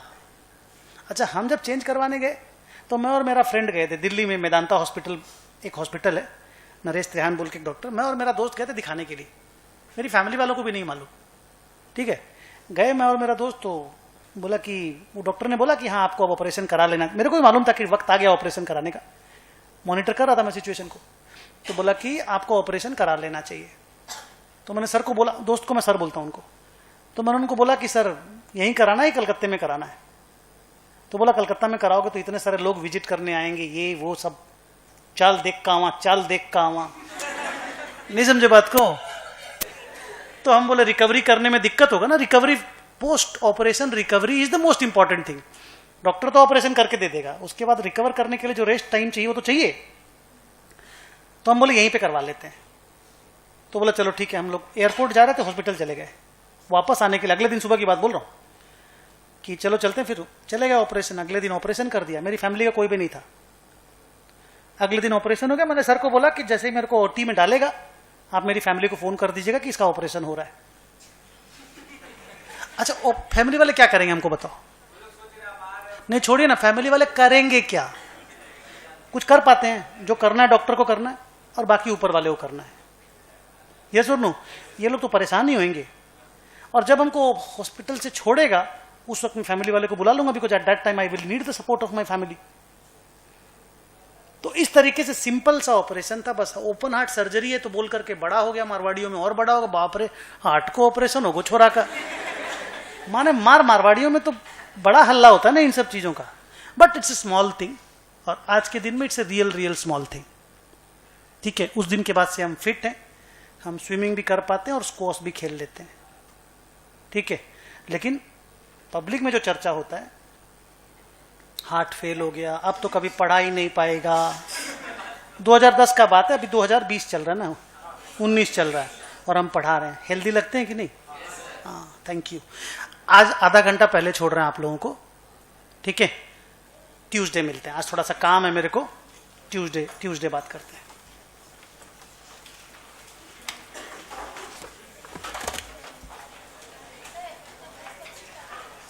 जब से आपको बोला गया तब से मेरे को मालूम नहीं। हाँ तो फिर होगा, हाँ तो करिए, आइए।